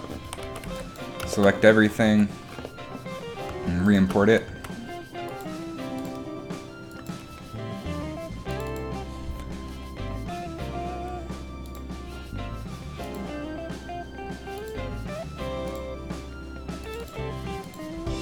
Give it a second to catch up.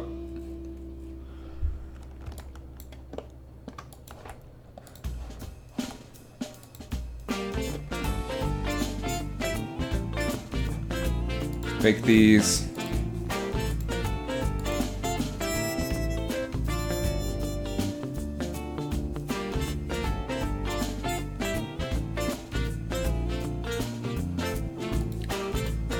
Mid-tank.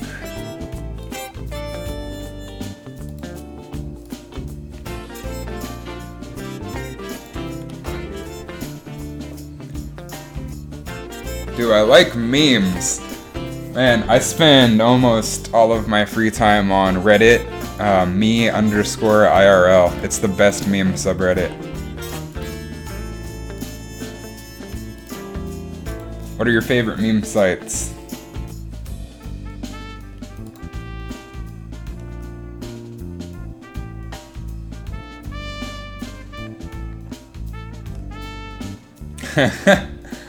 Fellow me IRL person. It's the best subreddit.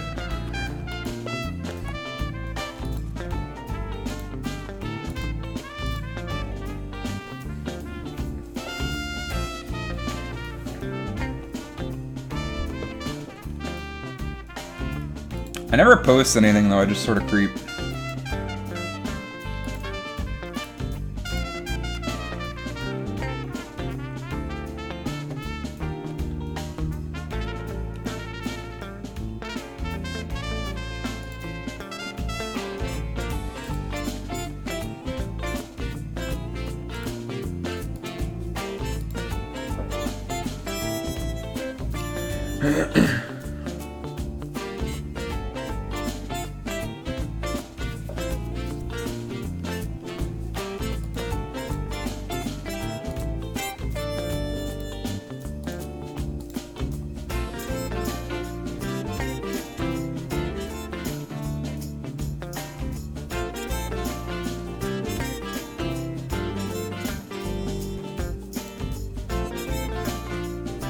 Almost there.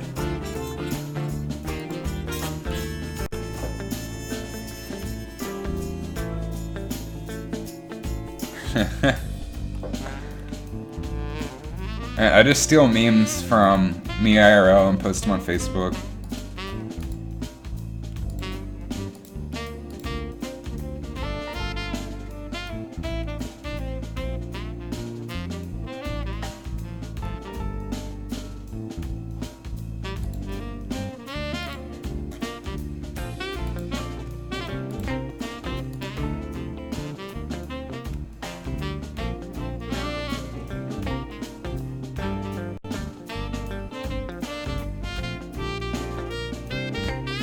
Beautiful.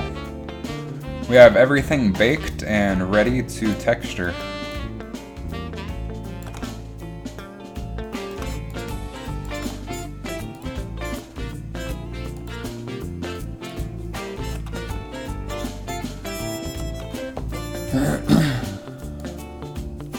Of course, I guess if we do shadows, it's going to shadow everything on the interior.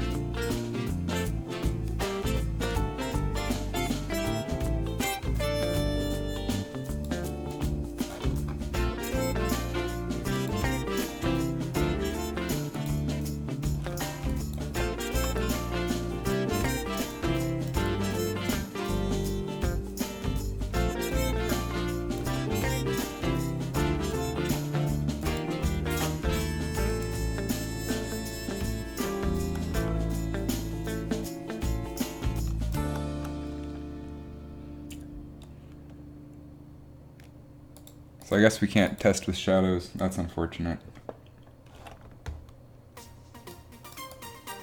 But we have the whole thing baked. We have it in substance. Everything is unwrapped. We might want to add some more of these guys to the trash layer. Which I might do offline here in a little bit, but I'm going to go ahead and take a couple hours break. I'll be back in a few hours to get to work texturing this beast. Thanks for stopping by. It's always fun talking to you, Atticus.